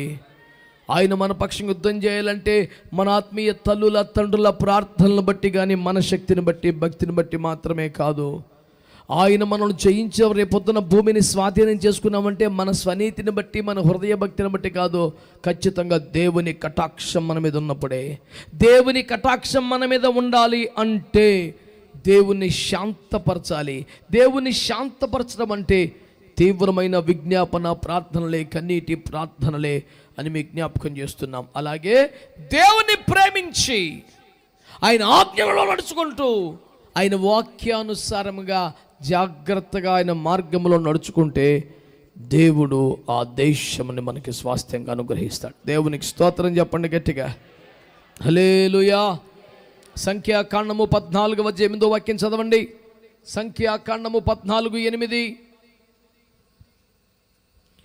యెహోవా మన యందు ఆనందించిన ఎడల ఆ దేశములో మనలను చేర్చి దానిని మనకిచ్చును. ఆమేన్ అనండి. మనము దేవుని యందు ఆనందించడం అనేది చాలా చిన్న స్థాయి, సండే స్కూల్ స్టాండర్డ్ అది. మీరు టీవీలో ఆనందిస్తున్నారా, సినిమాల్లో ఆనందిస్తున్నారా, లోకములో ఆనందిస్తున్నారా, తిండిలో ఆనందిస్తున్నారా, దేవుళ్ళు ఆనందిస్తున్నారా అంటే మేము దేవుల్లోనే ఆనందిస్తున్నామండి. కరెక్టే, మంచిదే, కానీ అది పెద్ద విశేషం కాదు. నీవు యెహోవా యందు ఆనందిస్తే నీవు బలం పొందుతావు, కానీ యెహోవా నీ యందు ఆనందిస్తే దేశమును నీకు స్వాస్థ్యంగా అప్పగిస్తాడు.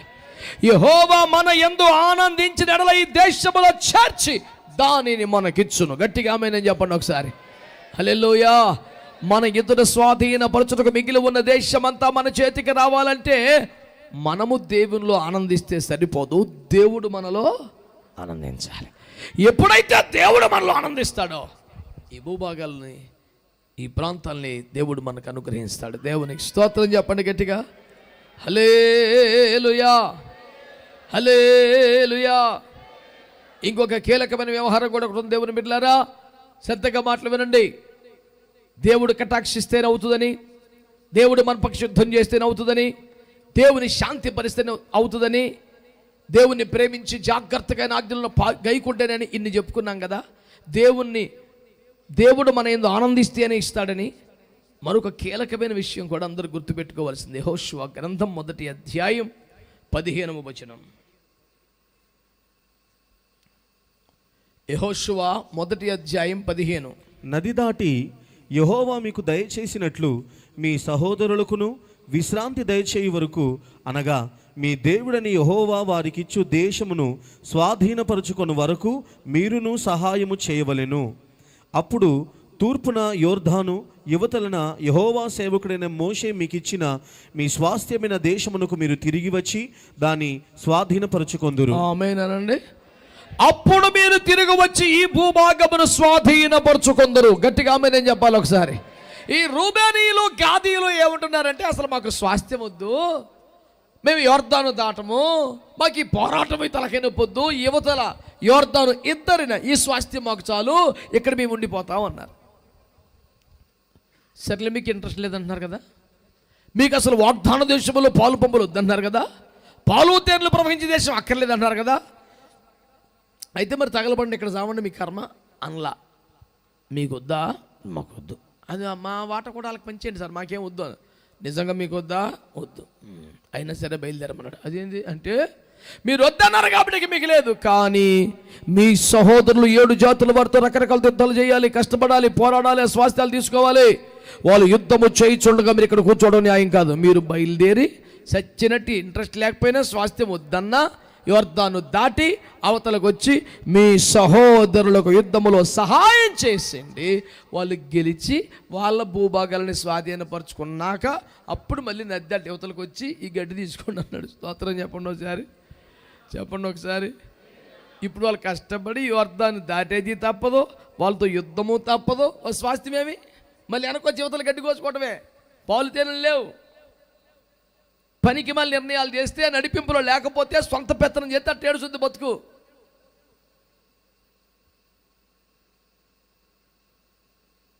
నీ సొంత నిర్ణయాలే జీవితానికి ఇంత దరిద్రం తెచ్చిపెట్టిన, ఇంకా తెలివి రాలేదు. మనకు దేవుడు ఉన్నాడు, మనకు వాక్యం ఉంది, పరిశుద్ధాత్ముడు ఉన్నాడు, దైవజనులు ఉన్నారు, ఆత్మీయ నడిపింపు ఉంది. మనం సొంత పెత్తనం చేయకూడదని తెలివి లేక ఏమి రాయబడింది తెలుసా వాక్యం అక్కడ? నీ సహోదరులు యుద్ధము చేయుచున్నారు, నువ్వు వారికి సహాయము చేసి వచ్చిన తర్వాతనే నీ స్వాస్థ్యమును స్వాధీనం చేసుకుంటావు.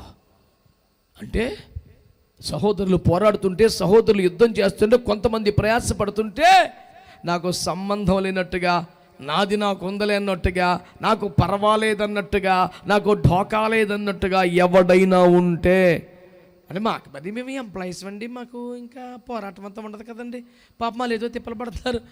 నీ స్వాస్థ్యము నీవు అనుభవించాలంటే కూడా ఈ యుద్ధములు చేయించిన సహోదరులకు సహాయపడాలంట. ఆ తర్వాత నీ స్వాస్థ్యం. నీ తిప్పలు ఏం పడతాను? సేవకుల్లో కూడా చాలామందిని చూస్తూ ఉంటామండి. ఆడి పిల్లికి పిచ్చం పెట్టడానికి సామెతను చూసారా? ఎంగిల్ చేత్తో కాకిందో వాళ్ళడు. ఆడి కోసం వాడైతే తిప్పలు పడతాడు, సప్త సముద్రాలు దాటేస్తాడు, చాలా ప్రయాసపడతాడు, ఎవడికి రూపాయి సాయం చేయడు. నేను చెప్పింది ఆర్థిక కోణం కాదు. సేవలో, క్రైస్తవ జీవితంలో ఈ పోరాటాలు మనం చేస్తున్నప్పుడు మన సహోదరులకు సహాయం చేసే మనసు మనకు ఉండాలి. యెహోవా యుద్ధములు చేయుచున్న వారికి దేశమును స్వాధీనపరచుకొనుటకు దేవుని చేత నియమించబడ్డ యుద్ధములు చేయుచున్నప్పుడు వారికి సహాయంగా నిలబడాలి. మనకేం సంబంధం లేనట్టు ఆదివారం వచ్చి వెళ్ళిపోతామంటే మాకేం సంబంధం లేదు. వాళ్ళు ఉపవాసాలు ఉన్నారు, ఏడుతున్నారు, కన్నీరు కాస్తున్నారు, ప్రతిష్టలు ఉన్నారు, సమర్పణ ఉన్నారు, ఇన్ని బాధలు పడుతుంది. మనకేం సంబంధం? ఆదివారం వెళ్తామా, వచ్చామా లేదా, పదే కాగితం, ఇంకేమీ లేదు భారం. మీ సహోదరులు యుద్ధము చేయుచుండగా మీరు ఇక్కడ కూర్చుండవచ్చునా అంటాడు సంఖ్య 32:5-6 వచనాల్లో. మీరు లేవాలి, యుద్ధం చేయాలి, ప్రయాసపడాలి. వారికి సహాయము చేసిన తర్వాతనే మీరు ఇక్కడ స్వాస్థ్యం పొందుతారు. దేవునికి స్తోత్రం చెప్పండి గట్టిగా. అందరు చెప్పారా గట్టిగా? అంటే మనకి స్వాస్థ్యం రావాలంటే మన సహోదరులు పోరాడుతున్న వారికి మనము తప్పకుండా సహాయము చేయవలసిన వారమై ఉన్నాం. గట్టిగా ఆమేన్ చెప్పండి. హల్లెలూయా, హల్లెలూయా. మరొక 2 క్వాలిటీస్ జ్ఞాపకం చేస్తాను. ఆదికాండము 22వ అధ్యాయం, ఆదికాండం 22 16-17. నీవు ఒక్కడే అయ్యున్న నీ కుమారుని ఇయ్య వెనక తీయక ఈ కార్యము చేసినందున నేను నిన్ను ఆశీర్వదించి ఆకాశ నక్షత్రముల వలెను సముద్ర తీరమందలి ఇసుక వలెను నీ సంతానమును నిశ్చయముగా విస్తరింపచేసేదను. నీ సంతతి వారు తమ శత్రువుల గవిని స్వాధీనపరచుకొందురు. ఎవరు స్వాధీనపరచుకొనగలుగుతారు అని అడిగితే వాక్యం చెప్తుంది, నువ్వు వెనుక తీయక ఇచ్చావు గనుక. ఆమేననండి గనుక, ఆమేననండి గట్టిగా. నీవు యెహోవాకు వెనుక తీయక ఇచ్చావు గనుక నీ సంతతి వారు పగవారి గవిని స్వాధీనం చేసుకుంటారా? స్వాధీనము చేసుకునే కృప ఎవరు తెలుసా? దేవునికి వెనుక తీయక ఇచ్చేవారికి. అనండి అంతరాలు గట్టిగా, దేవునికి వెనుక తీయక ఇచ్చేవారికి. ఇప్పుడు చెప్పండి, సారేపతి విధవరాలు ఏలియాకి రొట్టె ఇచ్చింది కదా, చాలా సమృద్ధిగా ఉంది కాబట్టి ఇచ్చిందా? చెప్పాలి గట్టిగా. విస్తారముగా ఉంది కాబట్టి ఇచ్చిందా? కన్న కొడుకు కూడా పెట్టకుండా మొదట దైవజనుడికి ఇద్దాం అని ఇచ్చింది. దీవించబడ్డారు. చిన్న పిల్లోడు వాడు తినేసి మిగిలిపోయింది పారేయలేక ఇచ్చాడా? వాడు తినకుండా ఆ క్యారేజీ, ఆ టిఫిన్ బాక్స్ వేసి ప్రభుకి ఇచ్చాడు. దేవునికి స్తోత్రం. ఇచ్చిన వారందరూ బాగా ఎక్కువగా ఉన్నందుని ఇచ్చిన వారు కాదండి, వారికి వెనుక తీసే మనసు లేదు కనుక ఇచ్చారు. దేవుని పేరు చెప్తే, పరిచర్య పేరు చెప్తే, సేవ పేరు చెప్తే, దైవజనుడి పేరు చెప్తే వారు ఇవ్వకుండా ఉండలేని మనసు వారికి ఉంది. వెనక తీయలేరు ఇంకా ఏ పరిస్థితి ఎలాగున్నా. అందుచేతనే నీవు నాకు ఇచ్చుటలో వెనుక తీయలేదు గనుక నీ సంతతి వారు దీన్ని స్వాధీనం పరుచుకుంటారు. దేవునికి స్తోత్రం చెప్పండి గట్టిగా. ఆమేన్, హల్లెలూయా. చివరిగా ఇంకొక మాట చూడండి. ఆదికాండములోనే 24వ అధ్యాయం 60వ వాక్యం చదవండి. 24:60. వారు రిబ్కాతో, మా సహోదరి, నీవు వేలకు తల్లివగుదువుగాక, నీ సంతతి వారు తమ పగవారి గవిని స్వాధీనపరచుకుందురు. రిబ్కాకు ఈ వాగ్దానం ఎట్లా వర్తించింది నాయనా? నీ సంతతి వారు పగవారి గవిని స్వాధీనపరుచుకుంటారనే మాట అబ్రహాము కదా. అబ్రహాము సంతానాన్ని కనుక వెనుక తీయక దేవునికి ఇచ్చిన వాడికి కనుక కదా. మరి ఏలకెట్ వచ్చిందయ్యా అంటే, నా వైపు చూడండి. ఎలియాజర్ను పంపించినప్పుడు అబ్రాము గారు ఏం చెప్పారు ఎలియాజర్తో? నాన్న, ఆ చిన్నది నీ వెంబడి వచ్చుటకు ఇష్టపడిన ఎడల సరే, లేకపోతే నీవు ఈ ప్రమాణమును విడుదల పొందుతావు. అంటే ఇస్సాకుకు భార్యగా ఎంపిక చేయబడవలసిన కన్యకకు ఉండాల్సిన ఏకైక అతిపెద్ద కారణమే ఎలియాజరు అనబడుతున్న పరిశుద్ధాత్మను వెంబడించే మనసు ఉండాలి. దేవునికి స్తోత్రం చెప్పండి. వాళ్ళు అడుగుతారు, అమ్మా మరి ఈ సంబంధం ఖాయమేనా? వాళ్ళు కోరుకుంటున్నారు. మరి చాలా దూరం, మన దేశం కాదు, చాలా దూరం. ఈ మనుషులతో వెళ్ళుదువా? అబ్రాము గారి ఇంటి కోడలుగా వెళ్తావా? ఇస్సాకుకు భార్యగా ఉంటావా? మేము అందరం దూరం అయిపోతాం. మరి మేము వస్తామంటే వచ్చి చూడలేము, చాలా దూరదేశం అది. నువ్వు ఒక్కదానివే వెళ్ళాలి, మేము ఎవరం రావు. చిన్నప్పటి నుంచి ఇరుగింటికి పొరుగింటికి వెళ్లకుండా తండ్రి చాటును బిడ్డగా, తల్లి చాటు బిడ్డగా, అన్నల చాటును పెరిగిన బిడ్డ ఒక్కసారిగా స్వజనమును స్వదేశమును అందరిని విడిచి ఎక్కడికో వెళ్ళిపోవాలి. వెళ్తావా బిడ్డ అంటే సరే అన్నయ్య వెళ్తానంది. వాళ్ళు ఆశ్చర్యపోయి, అమ్మా నువ్వే వేలకు తల్లి అవుతారా? నీ సంతతి వారు పగవారి గవిని స్వాధీనం చేసుకుంటారు. పగవారి గవిని స్వాధీనం చేసుకునే కెపాసిటీ ఎవరికి వస్తుంది తెలుసా? ఎవరు దేవుని కొరకు తమ స్వజనమును విడిచి బయలుదేరగలుగుతారో వారికి ఆ కృప దొరుకుతుంది. దేవునికి స్తోత్రం చెప్పండి గట్టిగా. మా చుట్టాలు, మా బంధువులు, మా స్నేహితులు, మా ఇందులోనే పడి పొరలే వాడికి ఏముంటుంది? మా అయితే రక్షణ పొందుతాడు. ఈ భూమి మీద ఏమి శాపం, తెగులు, రోగం లేకుండా ఎట్టకట్టు బయటపడి పరలోకం వెళ్ళిపోతాడు. యేసు ప్రభు స్తోత్రం. సైన్యంలో పనిచేసే వాళ్ళందరికీ జీతం వస్తుంది, కానీ పరమవీర చక్ర, ఆ చక్ర, ఈ చక్ర, ఏ చక్రం రాదు కదా. అంత సులభమే కాదు రావాలంటే. వాళ్ళు పోరాడిన వారై ఉండాలి, వాళ్ళు జయించిన వారై ఉండాలి, సాధించిన వారు, దేశం పరువు నిలబెట్టిన వారు ఉండాలి, దేశానికి యుద్ధములు అఖండ విజయాన్ని సాధించి పెట్టిన వారై ఉండాలి. కనుక దేవుని వాక్యం ద్వారా ప్రభు నీతో నాతో మాట్లాడుతున్న ప్రాముఖ్యమైన ఉపదేశం, ప్రాముఖ్యమైన సత్యం ఏంటంటే, దేవుని బిడ్డలారా, మన ఎదుట స్వాధీనపరచుకునవలసిన దేశం ఇంకా చాలా మిగిలి ఉంది. ఆ మిగిలి ఉన్న స్వాస్థ్యమును కూడా మనము స్వాధీనపరచుకోవాలంటే నెంబర్ 1 మనము ధైర్యం తెచ్చుకోవాలి. నెంబర్ 2 యుద్ధ సన్నద్ధులమై యెహోవా సన్నిధిలో నిలబడాలి. మనల్ని బట్టి కాదు, మన ఆత్మీయ తండ్రుల ప్రార్థనను బట్టి, సేవను బట్టి దేవుడు జ్ఞాపకం చేసుకుంటాడు. మన నీతి భక్తిని బట్టి కాదు, దేవుని కటాక్షాన్ని బట్టే కార్యాలు జరుగుతాయి. దేవుని కటాక్షం బట్టి మన మీదకి రావాలంటే దేవుని శాంతింపజేసే ప్రార్థన పరులు, విజ్ఞాపనకర్తలు ఉండాలి. ఆమేన్. మనము దేవుణ్ణి ప్రేమించి ఆయన ఆజ్ఞలను గైకుంటూ ఆయన త్రోవల్లో నడిస్తే ఆ స్వాస్థ్యాన్ని ఇస్తాడు. దేవుడు మన యందు ఆనందిస్తే ఆ దేశాన్ని మనకి స్వాస్థ్యంగా ఇస్తాడు.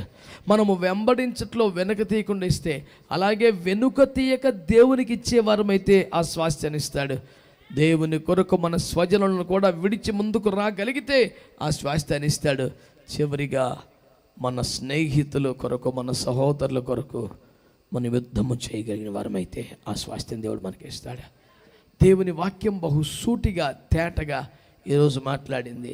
ఏమిటా వాక్యం అంటే, మన పరిచయను దేవుడు ఇంకా విస్తరించబోతున్నాడు. సంఘ సరిహద్దులు విశాలపరచబోతున్నాడు. పరిచర్య స్థలాలు విస్తరపరచబోతున్నాడు. మనము స్వాధీనపరచుకొనవలసిన దేశం ఇంకా మిగిలి ఉంది. ధైర్యం తెచ్చుకోండి, నేను మీ పక్షం యుద్ధం చేస్తాను దేవుడు మాటిస్తున్నాడు. దేవుడు మన పక్షం యుద్ధం చేయాలంటే ఏం చేయాలో, ఆ స్వాస్థ్యం మనకి ఇవ్వాలంటే ఏం చేయాలో కనీసము 6-7 అంశాలు దేవుడు తేటగా మన కళ్ళ ముందు పెట్టాడు. ఒక్కొక్క దాన్ని శ్రద్ధగా ధ్యానించి, ప్రభువా మేము ఆ క్రమంలోకి వచ్చేస్తాం నాయన, మేము ఆ నడిపింపులోకి వచ్చేస్తాం ప్రభువా, మేము యుద్ధములో నిలబడతాం ప్రభువా, యుద్ధ సన్నద్ధులమై సన్నిధిలోకి వస్తాం ప్రభువా, మేము ఇళ్ళ దగ్గర సుఖభోగాల్లో ఉండిపోకుండా ఈ పోరాటంలో ఉంటాము నాయన. నీ కటాక్షం మా మీదకి వచ్చే వరకు, నీ హస్తం మాకు తోడయ్యే వరకు మేము ప్రార్థనలో ఉంటామని ఒక తీర్మానానికి రాగలిగితే దేవుడు మన పట్ల ఈ వాగ్దానం నెరవేర్చబోతున్నాడు. ఆసక్తి కలిగిన వారు, విశ్వాసం కలిగిన వారు మంచిగా మోకరించి ప్రార్థనలో ఈ అంశాల కొరకు పోరాడదాం. దేవుడు విస్తారమైన కృప మనకు అనుగ్రహించునుగాక.